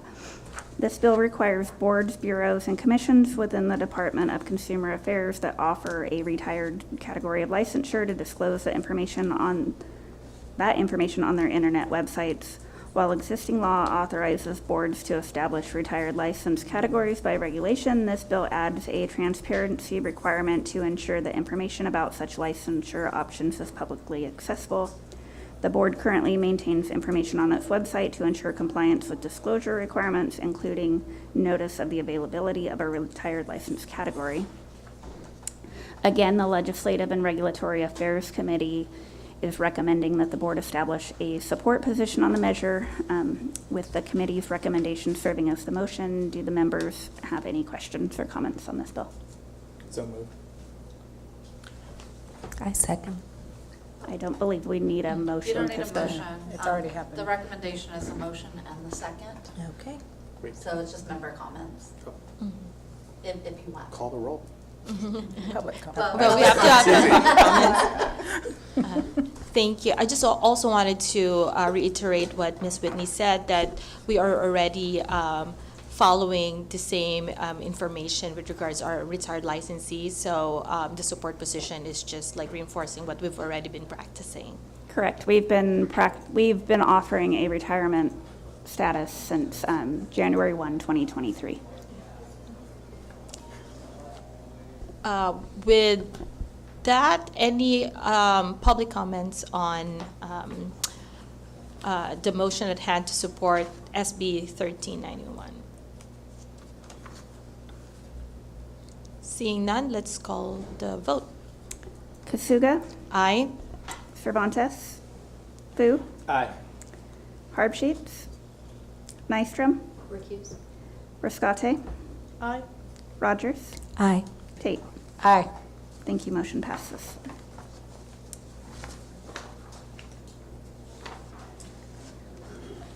Okay, give me just 1 second to get, okay. So we're going to take these item D out of order slightly. We are going to begin with subsection 4 and talk about Senate Bill 934. And this item is in our hand carry packet number 1 and can be found on page 3. So Senate Bill 934 was introduced on January 29th, 2026 by Senator Scott Wiener.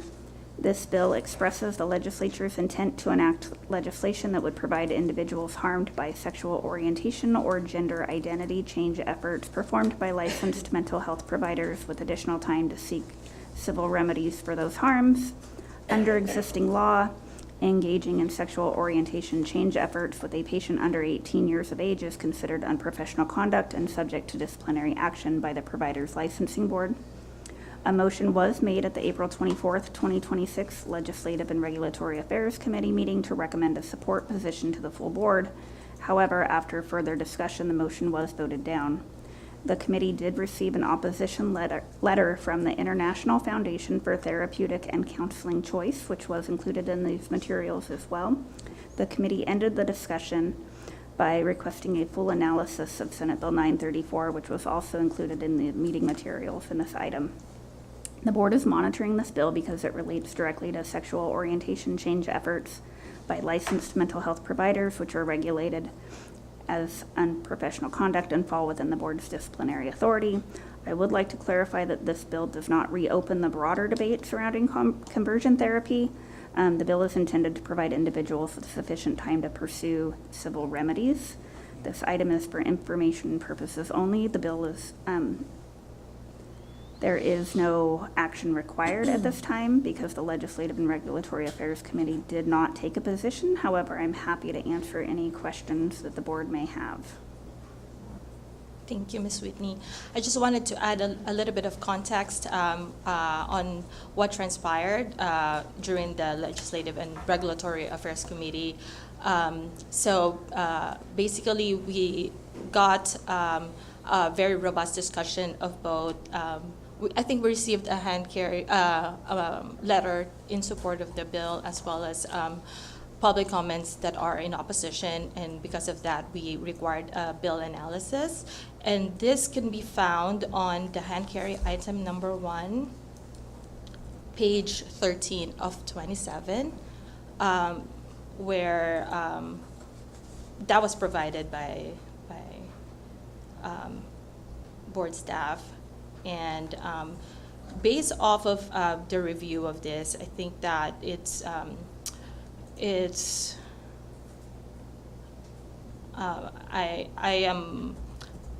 I'm hoping that the board will consider a support position on the bill. So the bill, I think, is basically focused on just like providing individuals with the ability to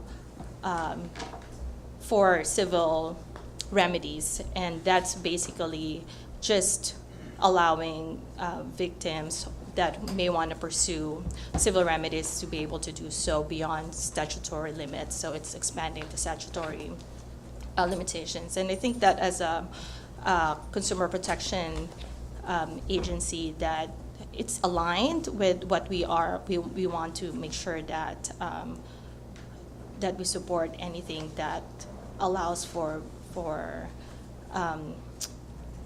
consumers to be able to pursue action if they so wanted. And I think that it is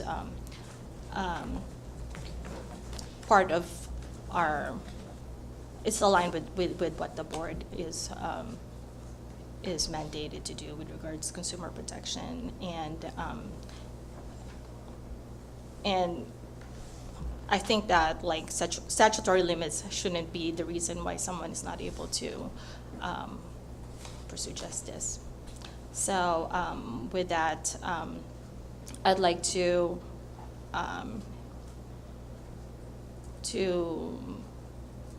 move that we support the motion SB 934 and open it up to anyone who would second it. Is there a second? Second. So it's been moved by Dr. Kasuga, and there's a second by Mr. Fu. Do you want to have any comments on the bill? No. Okay. Any public comments?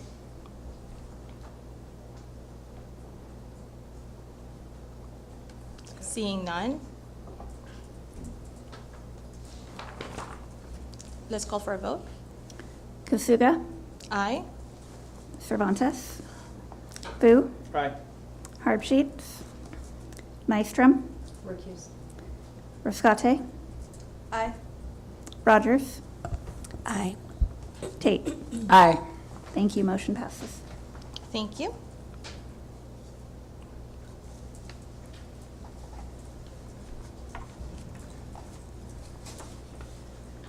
Okay, the next bill we're taking slightly out of order is going to be 13D subsection 5. This one is back in the original hand carry combined packet starting on page 157. And this is Senate Bill 1146, which was introduced on February 18th, 2026 by Senator Lina Gonzalez. This bill would require advertisements promoting health-related consumer products or services that use the image, audio, or video of a natural person that is generated or substantially altered using artificial intelligence or other computer technology, to include a clear and conspicuous disclosure indicating that the media was generated or altered by AI. The bill also establishes requirements for how disclosures must appear in visual and audio media, and authorizes enforcement actions to be brought by the Attorney General or a district attorney in a civil action. The board is monitoring this bill because it pertains to advertising requirements related to health-related products or services, which may intersect with advertising and public communications by healing arts licensees, including psychologists. This item is for information purposes only. There is no action required at this time, but I am happy to answer any questions that the board may have. Any questions? Ms. Whitney, can you provide an example of how you think this will be potentially affecting licensees in terms of advertisement? Sure. Part of it is that with the rise of AI, it's becoming increasingly difficult to distinguish between real and fake content online. And one of the examples given was the rise of like deepfake doctors on social media who are garnering millions of views endorsing products from like weight loss supplements to unproven medical treatments or devices. So if you would relate that into a psychologist and what they could be doing. And then another example is there was a New York Times report that identified numerous medical professionals who have had their image used to promote supplements or products that they've never seen or endorsed, so it would prohibit those type of things. So that's why we're watching the bill to see if it touches specifically on any type of activity that a psychologist would pertain to. Thank you. Thanks for You're that welcome. clarification. Any public comments or questions? Seeing none, let's move on to the next one. Public comment? Oh, Did you ask for public comment? Oh, you did? I'm sorry. no problem. Okay, so we have one more AI bill we want to talk about at the same time. This is agenda item 13D6, which can be found beginning on the combined hand carry the combined materials, not hand carry, page 161. So this is Senate Bill 1159, which was introduced on February 18th, 2026 by Senator Christopher Cabaldon. I'm not sure if I pronounced that correctly. The bill would clarify that for purposes of several California transparency and governance laws, including the California Public Records Act, Bagley-Keene Open Meeting Act, Ralph M. Brown Act, Administrative Procedure Act, Political Reform Act of 1974, and the California Environmental Quality Act, terms such as person, interested person, participant, and member of the public do not include artificial intelligence systems, autonomous agents, robots, or other non-human entities. The bill also states that these laws are intended to enable participation by natural persons and legally recognized entities and seek to prevent automated AI systems from overwhelming governmental processes through mass submissions or automated engagement. The board will continue to monitor this bill because it affects statutes governing public participation, rulemaking processes, and public records requests, including the Administrative Procedure Act and Bagley-Keene Open Meeting Act, which apply to boards within the Department of Consumer Affairs. Again, this is for information purposes only. No action is required, and I am happy to answer any questions the board may have. Any questions from board members? Yes, just a Yes. quick question on this one. I'm curious, how does this distinguish from current practice where folks can do sign-on letters? So for example, usually there's a form letter that's available on the website, and then you say, my name is Seiron Fu, I represent this organization, and it's like a Google form submission. Like how does, in theory, a generative AI program would then be, well, first of all, draft that document for you, create the website to collect the submission, and then upon, depending on the code written for it, upon a certain time period, submit those letters in bulk with all those persons to it? Like how does that change, how is that different than the current practice of essentially just asking people to sign on and collect those signatures to submit public comment? In looking at the fact sheet, I don't see where they have that in here at this point. Understood. I was just curious about Right. the submissions part. That's the part that I was curious about, just because. I think we use WebEx for our hybrid meetings, Understood. to where it's not an automated process, and I'm not a tech person by any means, so I don't know all the different avenues of how all the bots work. But for WebEx, you would have to, in theory, when we log on, we have to enter a valid email and then put a name in there as well. It wouldn't be the form that you had talked about. As far as like PRAs, we could get those very easily through our email, our bot mail account, where they flood us with emails. That way, if it is a bot, I could see that happening using that form you had mentioned. Does that clarify? It does. Thank you Okay. so much. That's helpful. Ms. Whitney, do you know if other Department of Consumer Affairs boards have commented on this particular bill? I do not know what the other boards have done on this bill. Thank you. Any other board questions, comments? Seeing none, let's open it up to public comments and questions. Seeing none, let's move on. Okay, so we're gonna jump up to item number 1 now. So item 13D1, the materials can be found on page 127 of our combined packet. This is Assembly Bill 1568, which was introduced January 12th, 2026 by Assembly Member Juan Alanis, and would require individuals seeking removal from the sex offender registry to provide proof that they completed a certified sex offender treatment program.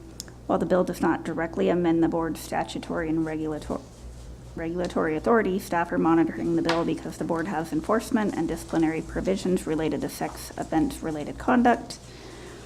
This is for information purposes only and no action is required, but I'm happy to answer any questions.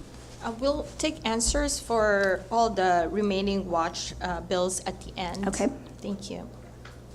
Okay, so the next one is going to be 13D2, which begins on page 134 of the combined packet. Assembly Bill 1775 was introduced on February 9th, 2026 by Assembly Member Christopher M. Ward, which would require boards within the Department of Consumer Affairs to expedite licensure applications from honorably discharged members of the armed forces, to include individuals who received a discharge solely because of a specified federal executive order. The bill also modifies reporting requirements related to military licensure data. The board is continuing to monitor this bill because it amends business and profession code sections applicable to boards within the Department of Consumer Affairs, including provisions related to expedited licensure for military applicants, which may affect board licensure processes and reporting requirements. This bill is for informational purposes only, and there is no action required at this time. Item 13D3, AB 2366, we are no longer talking about either after the suspense hearing yesterday. So the last one in this section before we take board comment would be Item 7, agenda item D7, begins on page 167 of the combined packet. This is Assembly Bill 1598, which was introduced on January 16th by Assembly Member Sharon Quirk Silva. Existing law requires the Board of Behavioral Sciences to regulate individuals licensed or registered under the Licensed Marriage and Family Therapist Act, the Clinical Social Worker Practice Act, and the Licensed Professional Clinical Counselor Act with violations considered crimes. These acts currently have differing exemptions for certain medical professionals and other behavioral science professionals, attorneys, and certain religious personnel. This bill amends regulation of licensees overseen by the Board of Behavioral Sciences. It expands exemptions so religious officials of any denomination who provide faith-based counseling as part of their duties for established faith-based entities are excluded. If criteria are met, it exempts attorneys and physicians who provide counseling within their professional practice from the LMFTA and the LPCCA. The board will continue to monitor this bill because it pertains to psychosocial and psychotherapy. At this time, the bill does not directly impact the board's licensees, but we will continue to monitor for any potential impacts. And again, this is for information only at this time. I am happy to take board comments or questions on those 3 items. Thank you, Ms. Whitney. Any board questions on the 3 bills that were discussed? And Ms. Whitney, just to clarify, AB 1598 is basically mostly just language cleanup for BBS, for the behavioral sciences. Yes, that's correct. The reason that this bill got onto our watch is there was an earlier draft of the bill had some language which would certainly have been of concern to Board of Psychology and indeed the Medical Board, but that was not their intention. That's now gone, but we're still keeping an eye on it. Yeah, I appreciate that we caught on early on because it's always easier to catch it early. Yeah. Thank you. Any public comment on the watch bills that were discussed? Seeing none, let's move on to 13E, bills for discussion and consideration for possible action for a board position. Okay, so 13E1 begins on page 238 of the combined packet. This is Assembly Bill 2575, which was introduced on February 20th, 2026 by Assembly Member Liz Ortega. This bill establishes new requirements governing the use of artificial intelligence and clinical decision support tools in patient care. It requires health facilities and providers to provide written notice of information about AI tools, including their development, limitations, and potential biases, and affirms that healthcare workers may override AI-generated output based on their professional judgment. It also prohibits employers from limiting clinical judgment or retaliating against workers for overriding or relying on AI tools, and clarifies that developers and users of AI cannot avoid liability by attributing harm to a provider's failure to override the technology. It amends. It provides parameters for disclosure or written notice. It's relevant to the board because it introduces new standards related to the use of AI in clinical decision-making, professional judgment, and potential liability considerations for licensees. The board may experience impacts on its enforcement workload, including the need to investigate complaints involving AI use and determine compliance with any new statutory or regulatory requirements. This bill could warrant regulatory changes in the future. It does touch on informed consent on this bill. However, it will not change informed consent for the board.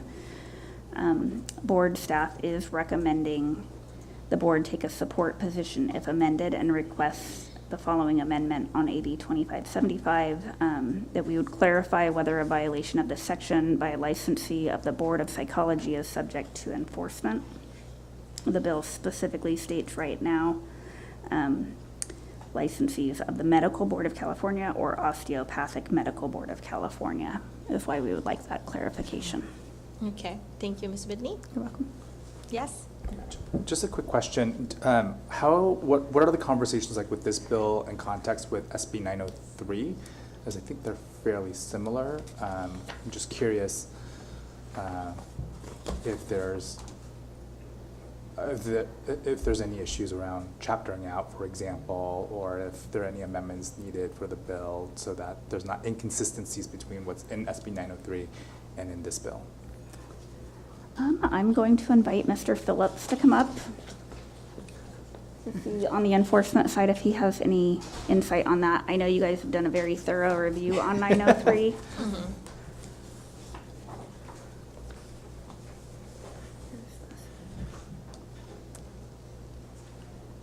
Sarah, can you repeat your question, please? Sure, I'm just curious. I mean, the bill seems substantially similar in concept to SB 903, and I'm curious, one, if that's the correct reading, and then secondly, what's the impact if to the board relative to how the bills will interact with each other should both of them be adopted by the legislature?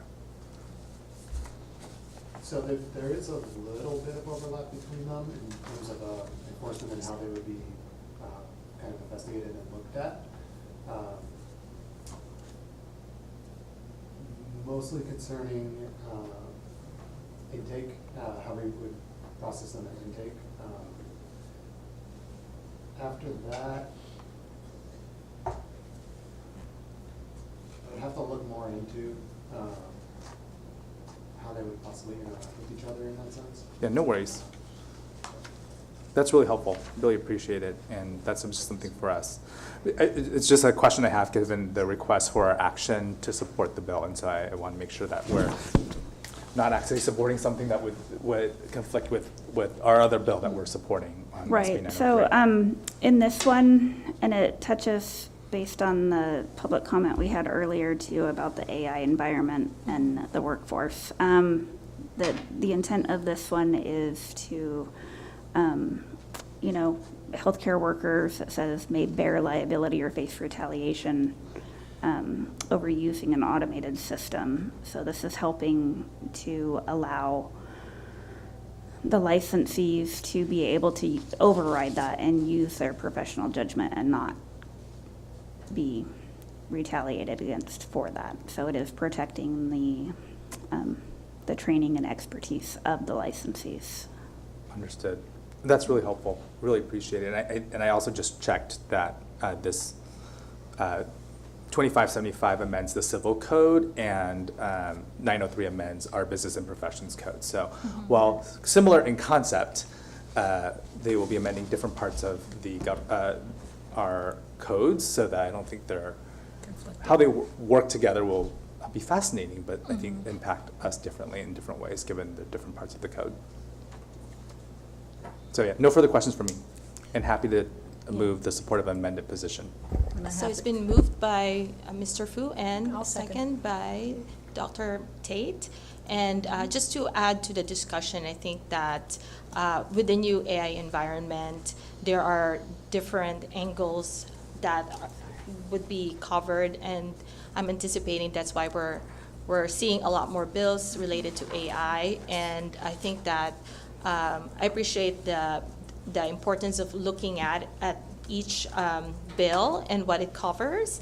That way, when we make motions and we make decisions, we're able to see how they interact and how they are different from each other. And from my understanding, 903 mostly deals with if someone is like unlicensed and practicing and using AI to that effect. And then this one is more like if you're a licensee and you are using AI and deferring the clinical judgment on the AI instead of using your own clinical judgment, or being forced to do that by agency you're working for. So making sure that things are coming from the licensee and not the artificial intelligence. So it's just like interesting that we are in this climate where there's a bunch of AI, where there's like a lot of technology on all aspects of the practice that we have to consider now. Any other comments? I'm sorry, I just wanted to clarify the motion. The motion is to support AB 2575 if amended to include that it applies to psychologists. Is that correct? Yes. Okay, make sure. Yes. Yes. Can I just make one further comment? I think the context of this bill is more in settings where there is a unionized workforce. So my understanding is the California Nurses Association has been a co-sponsor of this bill. The Labor Fed is in support of it. So happy to support the bill if amended to include psychologists, but and I do understand psychologists in certain public settings certainly are represented by a union. And I think the context of this bill may not necessarily apply to a psychologist in private practice. So just wanted to also say that out loud in terms of the further distinguishing this bill from 903. Potentially it could, like if the psychologist has to, if they're using AI and they have to disclose that they're using AI and the extent of how they use AI, I think is covered on this one. And so they have to still follow that in terms of private practice. But I agree with you that it applies mostly on certain type of settings. And if it's helpful, I want to refer people to the analysis, the bill analysis, and it's on page 247 of the combined packet. And usually at the end it has it doesn't have a lot of support and opposing list, but it does have some analysis about the bill. Yeah, I was referencing the updated analysis from the Assembly Committee. Oh, okay. Yeah. So the Assembly Committee's analysis most recently did include a list of support and opposition. And this was the committee analysis at the April 21st hearing. Yeah, do you have the page number for that? So it's not included in our Okay. packets, I Okay. just pulled it up on LegInfo. Okay, got it. And so there's the majority of the support is coming from labor and organizations like Health Access California, Consumer Watchdog, Tech Equity in Action, and then the majority of opponents are coming on the business side. So California Chamber of Commerce, California Hospital Association, California Medical Association, and the tech side, TechNet. So just Yeah. wanted to lift up those support and op from the more recent analysis from the Committee on Privacy and Consumer Protection. Perfect, thank you so much, that's really helpful, and yeah, we tried to provide as much like information with regards to the bills. Not a criticism, just an update. Yeah, no, that's really great, thank you. So with that, let's move on to public comment, right? Public comment? Any public comment on the bill or questions? Seeing none, let's move on to the vote. Kasuga, Aye? Cervantes, Boo, Aye. Harbsheets, Nystrom, Bruscate, Aye. Rogers, Aye. Tate. Aye. Thank you, motion passes. The last item for legislation is 13E2, which begins on page 251 of the combined packet. This is Assembly Bill 1979, which was introduced February 13th by Assembly Member Mia Bonta. Existing law requires a health facility, clinic, physician's office, or group of a practice that uses generative artificial intelligence to generate written or verbal patient communications pertaining to patient clinical information, to ensure that those communications include both a disclaimer that indicates the patient or to the patient that a communication was generated by AI, and clear instructions describing how a patient may contact a human healthcare provider, employee, or other appropriate person.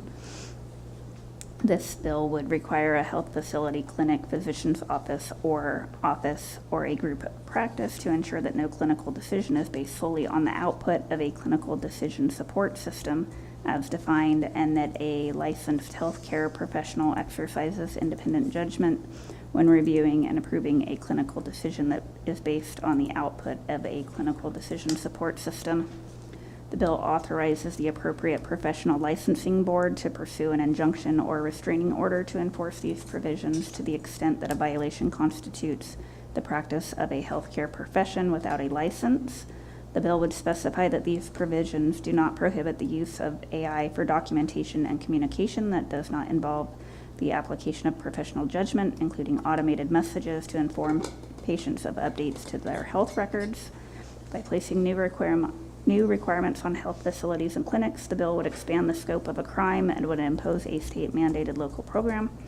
The bill is relevant to the board because it will most likely increase complaint volume and increase the number of cases the board refers to the Division of Investigation to gather records, interview witnesses, and reconstruct AI-related workflows and decision points.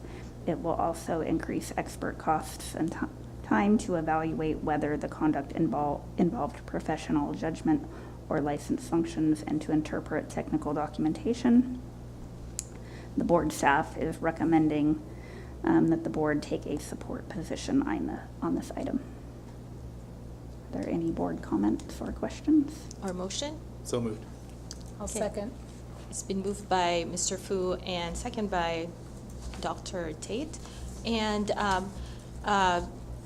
just like for clarification, can you or Mr. Phillips speak a little bit more about the fiscal impact on this bill for the board?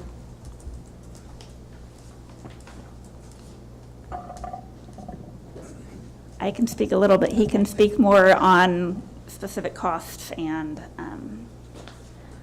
complaint processes. Just for transparency. So enforcement costs with cases like this, they can range pretty significantly.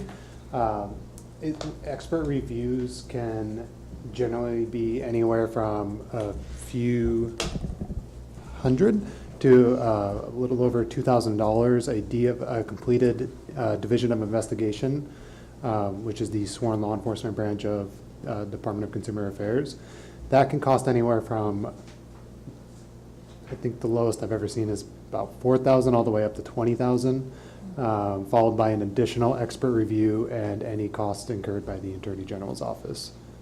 So they can range pretty significantly. Thank you. Any other questions from board members? All right. Any public comments or questions with regards to the motion before us? Seeing none, let's call the vote. Kasuga. Aye. Cervantes. Boo. Aye. Harbsheets. Nystrom. Roscate. Aye. Rogers. Aye. Tate. Aye. Thank you, motion passes. All right, let's move on to item number 14, legislative items for future meeting. The board may discuss other items of legislation in sufficient detail to determine whether such items should be on a future committee or board meeting agenda. So any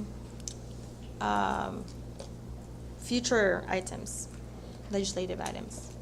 Yes. A comment on this item, one of the things that I neglected to say, and I think is even more relevant given all the bills that we just heard, was a desire from enforcement unit staff to have access to training opportunities associated with artificial intelligence and the enforcement of artificial intelligence.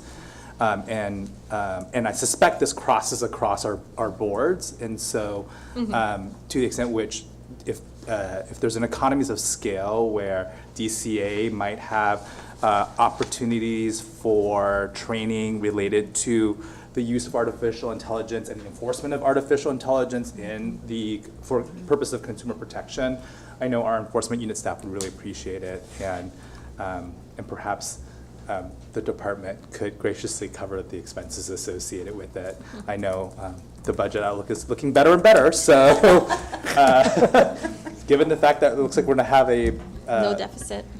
Pardon? Nothing. Given the fact that we have all these great one-time funds coming in, perhaps DCA might want to ask if we can use some of that for enforcement purposes and training purposes related to artificial intelligence. And then relatedly, to the extent which there's time at a future board meeting, I just would be curious if this is something that the board is interested in learning a little bit more about. Like, is there someone in the field of psychology and artificial intelligence who might be interested in doing a presentation to us? And not a mandatory request, doesn't have to show up in San Diego or at the end of the year, but it just seems like there's an incredible volume of legislation and policy emerging. And one of the things I've been proud of this board is that we're constantly at the forefront. One of the tools to be at the forefront is the continuous learning piece. So Considered AI CPD trends, for us. Yeah. maybe? Yeah. Oh, yeah. AI future trends, Yeah. or where we're headed. Yeah. And perhaps asking staff, just like, who are the right folks to present to us about this, and what are the questions we should be considering as a board?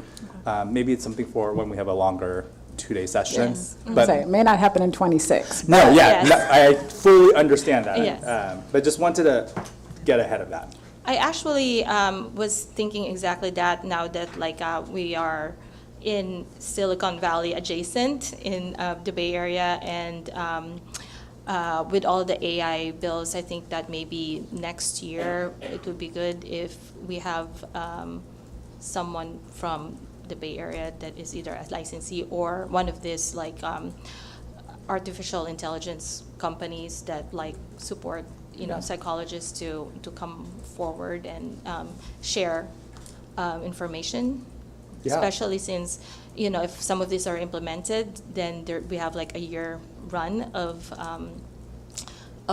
AI involvement with our field, and maybe there's a lot of researchers out there that have some data that can support our efforts. And to be clear, just recognizing the earlier comment, it's not about mandatory use of artificial intelligence in practice. It's more about if there are folks who choose to use it, what are the questions we should be considering as a board in relation to the context of consumer protection? And also enforcement, like where enforcement is lacking, because we are always behind. There's already harm that happens before we're able to, before there's a bill in place. And we wanted to see if there's a way we can be informed with regards to the fast movement of artificial intelligence for both like enforcement and leg and reg. Yeah. Sorry. And the full board. Thank you. So any other items for future meetings? Let's open it up to the public. Seeing none, let's move on to agenda item 15, status review of regulations and development. Thank you. This can be found on page 455 of the combined packet. So these, the regulatory packages in this item are at different stages of the rulemaking process. The memo provides an update on each of the progress of each package. The purpose of these rulemaking efforts is to implement new and updated statutory changes and clarify existing requirements.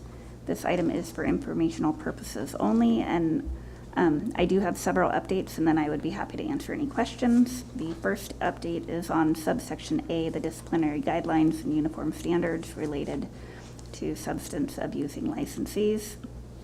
On March 27th, 2026, this regulatory package was approved by agency and sent to OAL for approval of publishing. The regulatory package was approved by OAL on April 3rd. The package was posted on April 10th, and the 45-day public comment period started at that time. It was brought to our attention that the board inadvertently omitted the document incorporated by reference in the original posting.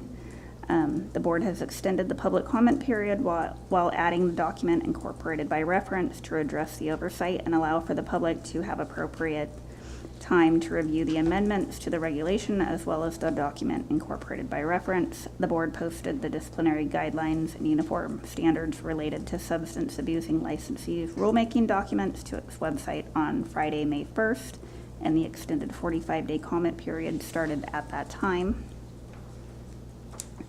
as well as posting the package to our website. We provided updates on our social media pages and sent out a listserv notice to our general subscription list as well as our licensee subscription list.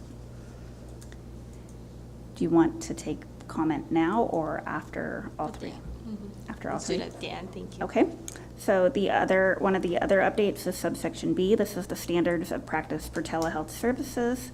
The package was approved by OAL on March 25th, 2026, and will be effective July 1, 2026.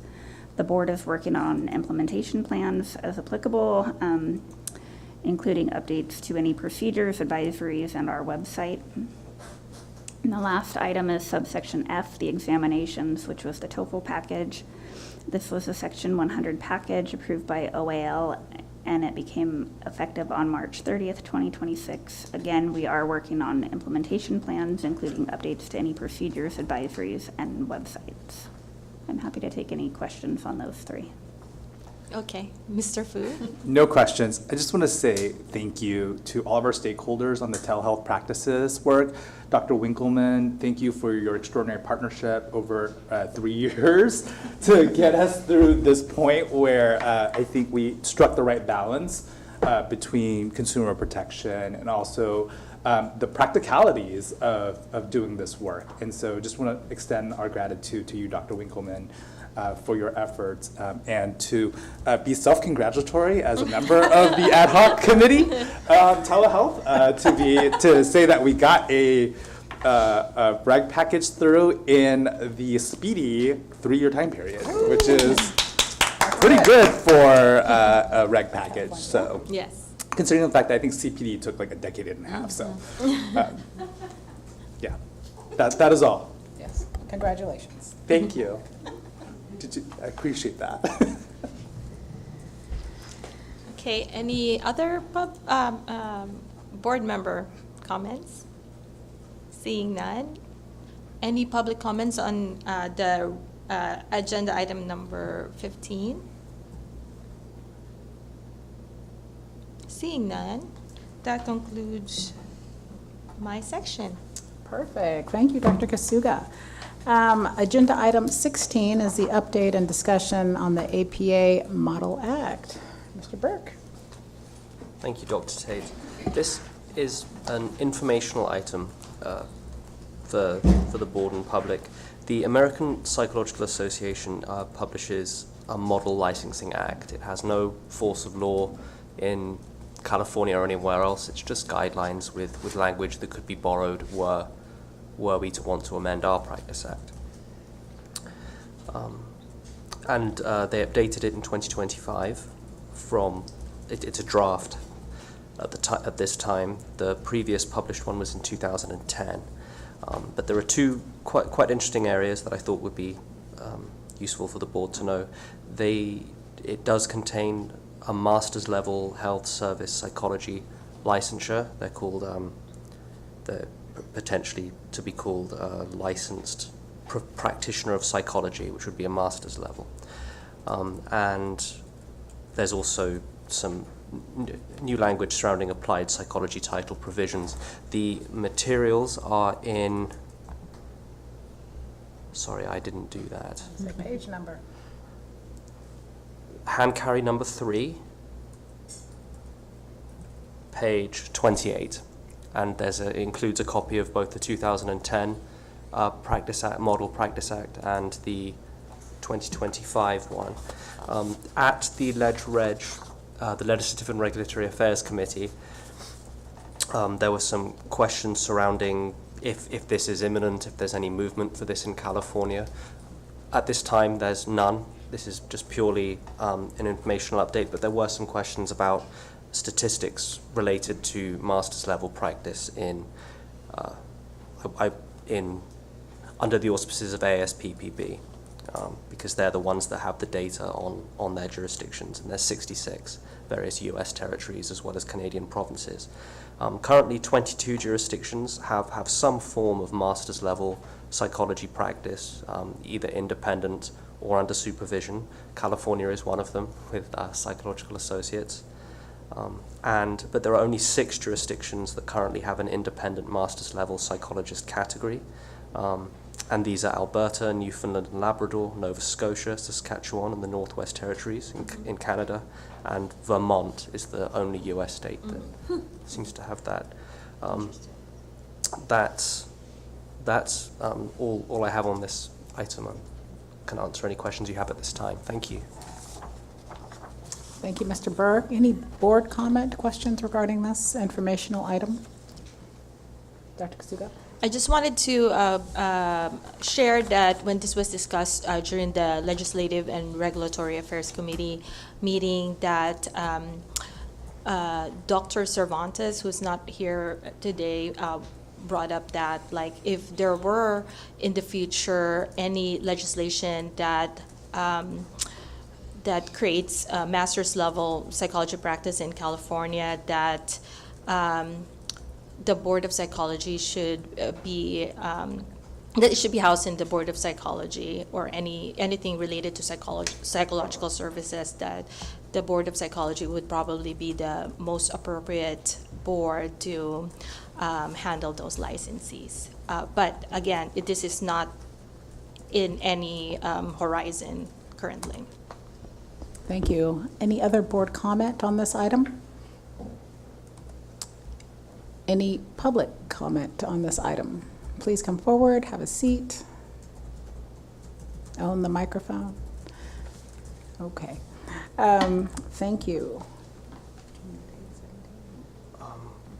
It might be a bit longer. We could try. Okay. Item number 17, the update and discussion on the development of the integrated examination for professional practice in psychology. Mr. Burke? Thank you, Dr. Tate. And I apologize if you see me busily. I'm frantically trying to find where exactly in the combined packet this is. Get that number. Does that motion just go to lunch? I was encouraged by council to keep moving forward.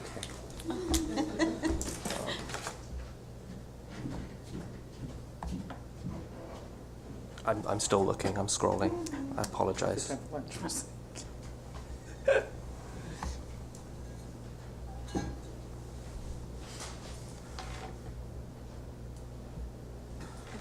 Right, 400. Of course. 460. Page 460 of the combined packet. We got there in the end, thank you. Okay. So I'm going to begin with just updates from what ASPPB have said. So they attended the February 2026 board meeting and gave a presentation on the new EPPP. Again, for the purposes we've been referring to it, the new exam, as the integrated EPPP. It's just going to be called the EPPP. Same old, it's just the EPPP 1 and 2 are going to be going away. I just wanted to clarify that so in case there was confusion, because I know there was in February, for which I apologize. And all of the initial bullet points here were provided in February. So on March 12th, ASPPB provided an update to all jurisdictional members regarding upcoming changes to the cost of the examination. And they confirmed the fee structure will continue to include both Pearson's delivery fee, which at this time has not been determined because the exam is going to be slightly longer and that changes the amount Pearson will charge. It's currently $87.50, I believe. And the EPPP fee will increase from $600 to $650 beginning April the 1st, 2028. In addition, a biannual fee increase tied to the Consumer Price Index will take effect beginning April 1, 2030. So that's a smaller increase for the new exam than we potentially thought based on what was said during the first town hall earlier in the year, well, in 2025. Subsequent to what I put in the memo, I had a conversation with ASPPB, and there's additional updates. They plan to have the integrated exam live in Q4 of 2027. They're working with Pearson on that, and at this time they're probably not. They said they're not going to be offering new versions of the current EPPP 1 and 2 on March the 31st, 2028. In the spring of 2027, they will begin beta testing of the new integrated exam. And in March and April, they'll be asking for volunteers. There's going to be a town hall for BARC members. That's the body I sit on at ASPPB. It's board, administrator and regulator committee. It's essentially all the EOs of the boards, and that's going to be on June 9th, where they're going to tell us a little bit more. For those people that do volunteer, and ASPPB are hoping to get 600 to 800 people to take the exam. If you pass that exam during beta testing, you've passed the exam and you can be licensed. But the one caveat is you will not get an immediate pass-fail score during the beta testing period, because they will be using the beta testing period to basically determine what the pass-fail point actually is. Those are all the updates I have from ASPPB at this time. Continue to work with them and talk to them, and obviously I will be in attendance at the June 9 meeting, and any new updates that they give to us there, I will disseminate through all available channels, listservs, social media, etc. That's it as far as my ASPPB EPPP updates are.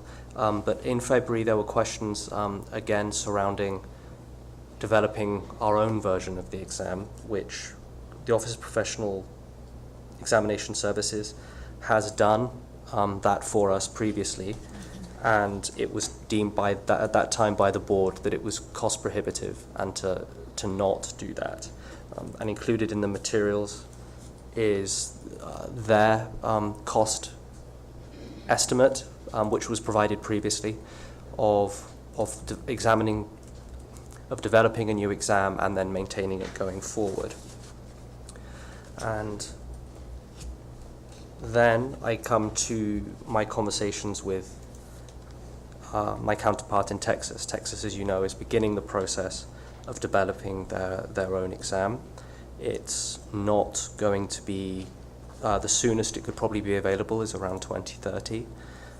So until that time, it doesn't exist, so there would be nothing for OPES to look into to determine validity, bridging study for any gaps between it and what's required to practice in California.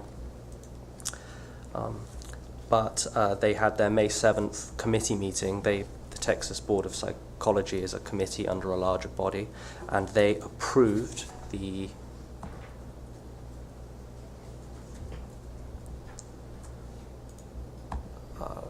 essentially the request for bid. So they now have to wait till the June main board meeting, and then assuming it's approved then, they will then put out the scope of work request for bid, and then exam development people, psychometrician people can bid on that, and they can really get the process started. Those are all the updates I have at this time regarding the developments surrounding the EPPP. I'm happy to take any questions from the board or the public. Thank you for the update, and thank you for staying on top of this. This is a lot of information, and it's shifting, I feel like, every board meeting. So I appreciate the updates regarding Texas and the information you gave us today. Any other board comments, thoughts? Just quickly, when you go to that meeting, Mr. Berg, I've heard a lot of feedback, both at our previous board meeting and in the current public comment submission, for some overlap period between the integrated exam as well as the existing exam. And I think it reflects the fact that there are some folks who are preparing for the current exam and unfortunately may be affected when the time comes for them to sit for that exam. Now, granted, I think some of us might have some thoughts on when you start studying for the exam. As a famous procrastinator, for me, this is a little bit early to start, but recognizing different learning styles for everyone, I think it would be helpful to ask about what an overlap period would look like. Perhaps even an extension of the launch of the overlap period being at least a year for those two periods. And that would be one request when you head into that meeting, rather than just a hard close date. And then again, encouraging the ASPBB to ensure that there's enough test prep materials to be made available for free, so that applicants have the opportunity to study for an exam, a new exam. And that they are supported through free test materials, test questions, et cetera, sample test questions, so that our prospective licensees are not going in cold on a new exam, recognizing that we don't have a long history of the new exam for folks to be able to prepare for. Well done. Thank you, Mr. Fu. Dr. Kasuga? I just wanted to clarify, Mr. Burke, the dates that you provided. You said that it's going to go live Q4 of 2027. Is that correct? That is what ASPBB are planning. Yes, that's what we told. That's the plan. And then also the beta testing, is that going to be in March, April of 2027? Or is that like, I just want to make sure that I got that date correct? Spring of 2027. Okay. That's what I was told, so. And that's the beta testing that they're asking 600 people to... They'd like as many as possible. Many as possible. So, and when it comes time to sign up and apply for that, we'll do everything we can. We'll try and work. It's now an option. You don't have to take just the current EPPP 1. You could take this exam. Yeah. And then, is there, the last time they, EPPP2, for instance, would they provide that for test and during the beta period or?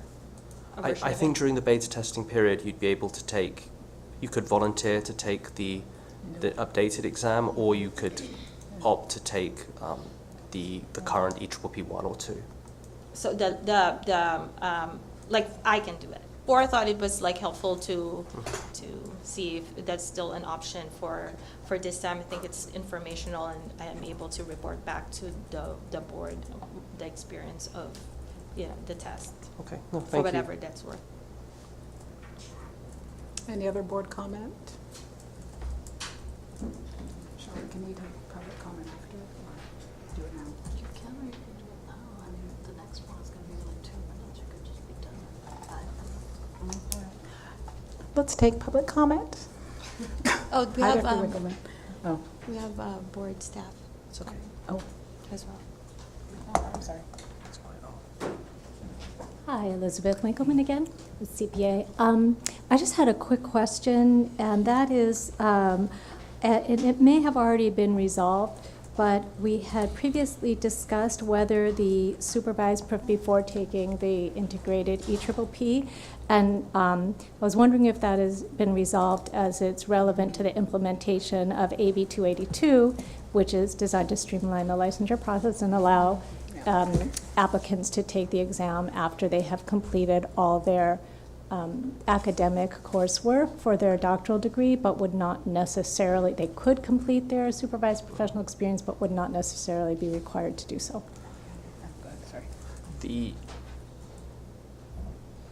What ASPPB has put out is that candidates should have completed all or most of their required supervised experience as determined by the licensing board or college. So they would be able to take it.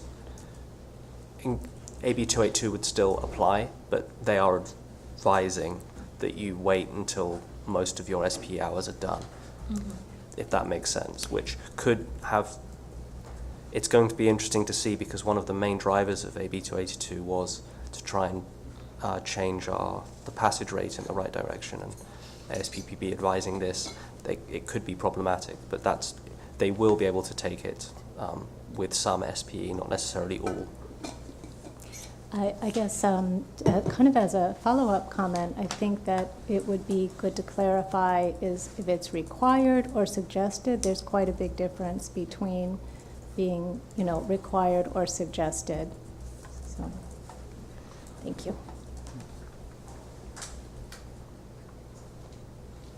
Any other board comment? I just think that if a lot of our potential prospective licensees would like to take the beta testing, that could really help, with having the Californians taking the exam be part of the pass-fail study. I'm sorry, any other public comment? I'm Oh, sorry. I jumped from Dr. Winkleman to you. Any other public comment on this item? This is an informational only item with a lot of information. Perfect. Any other board comment before we break for lunch? Perfect. We'll take 45 minutes, so we'll be back at 12:50. Perfect. Thank you so much. Oh, I thought we're done.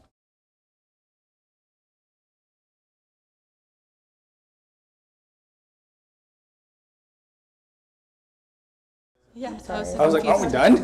It's only Oh, we do. items for, I know, but the commendation, That won't take long as oh, one. no, we already did the 15 minutes. No. Go. The Dr. Cervantes commendation. Yeah, we're just going to do that at the end like we did for Dr. Phillips last Oh, time. she's not even here, we're still doing it. That's fine, it's up to you. No, it's like, I think she might appreciate it having read into the report. It'll be quick. It'll take like 2 minutes. No, I just, what we're going to do. Sorry. I thought we weren't. I apologize. No, we'll do the recommendations for agenda items for future board meetings for the board. Does anyone have a suggestion?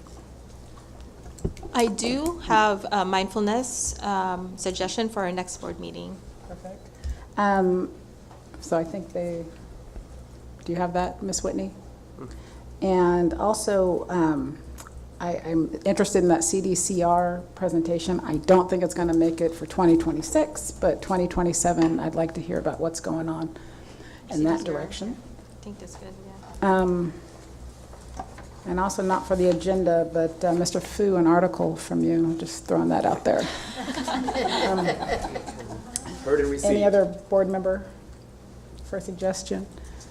Any public for a suggestion for one of our fun and exciting board meetings? Any topics for us that you would like us to put on the agenda, consider putting on the agenda? Sorry. Yes. I have one with regards the stakeholder meeting for the Board of Behavioral, the LEP issue with regards BBS. I think it's like coming up, right? Like that we're going to have the any updates on that, like stakeholder meeting or. Yes, the stakeholder meeting, it was determined by the licensing committee that we sent out a survey, and Got the it. survey have gotten a bunch of results back, and yes, that will be included. In the agenda. Yes. Okay, thank you. Perfect. Any other board suggestions? Any other public suggestions? I do not see any. Before we adjourn, Mr. Polk, can you please tell us how to document our CPD credit?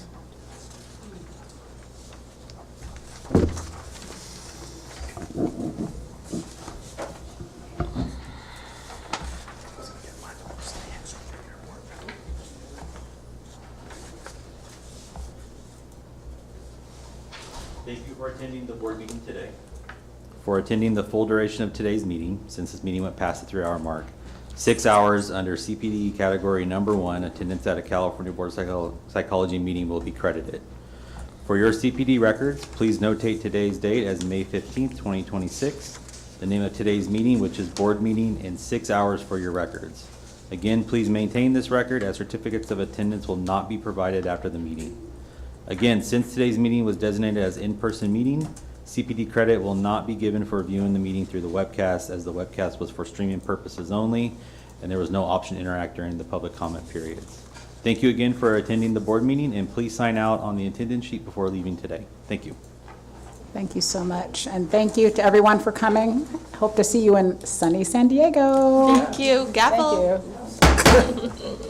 Thank you.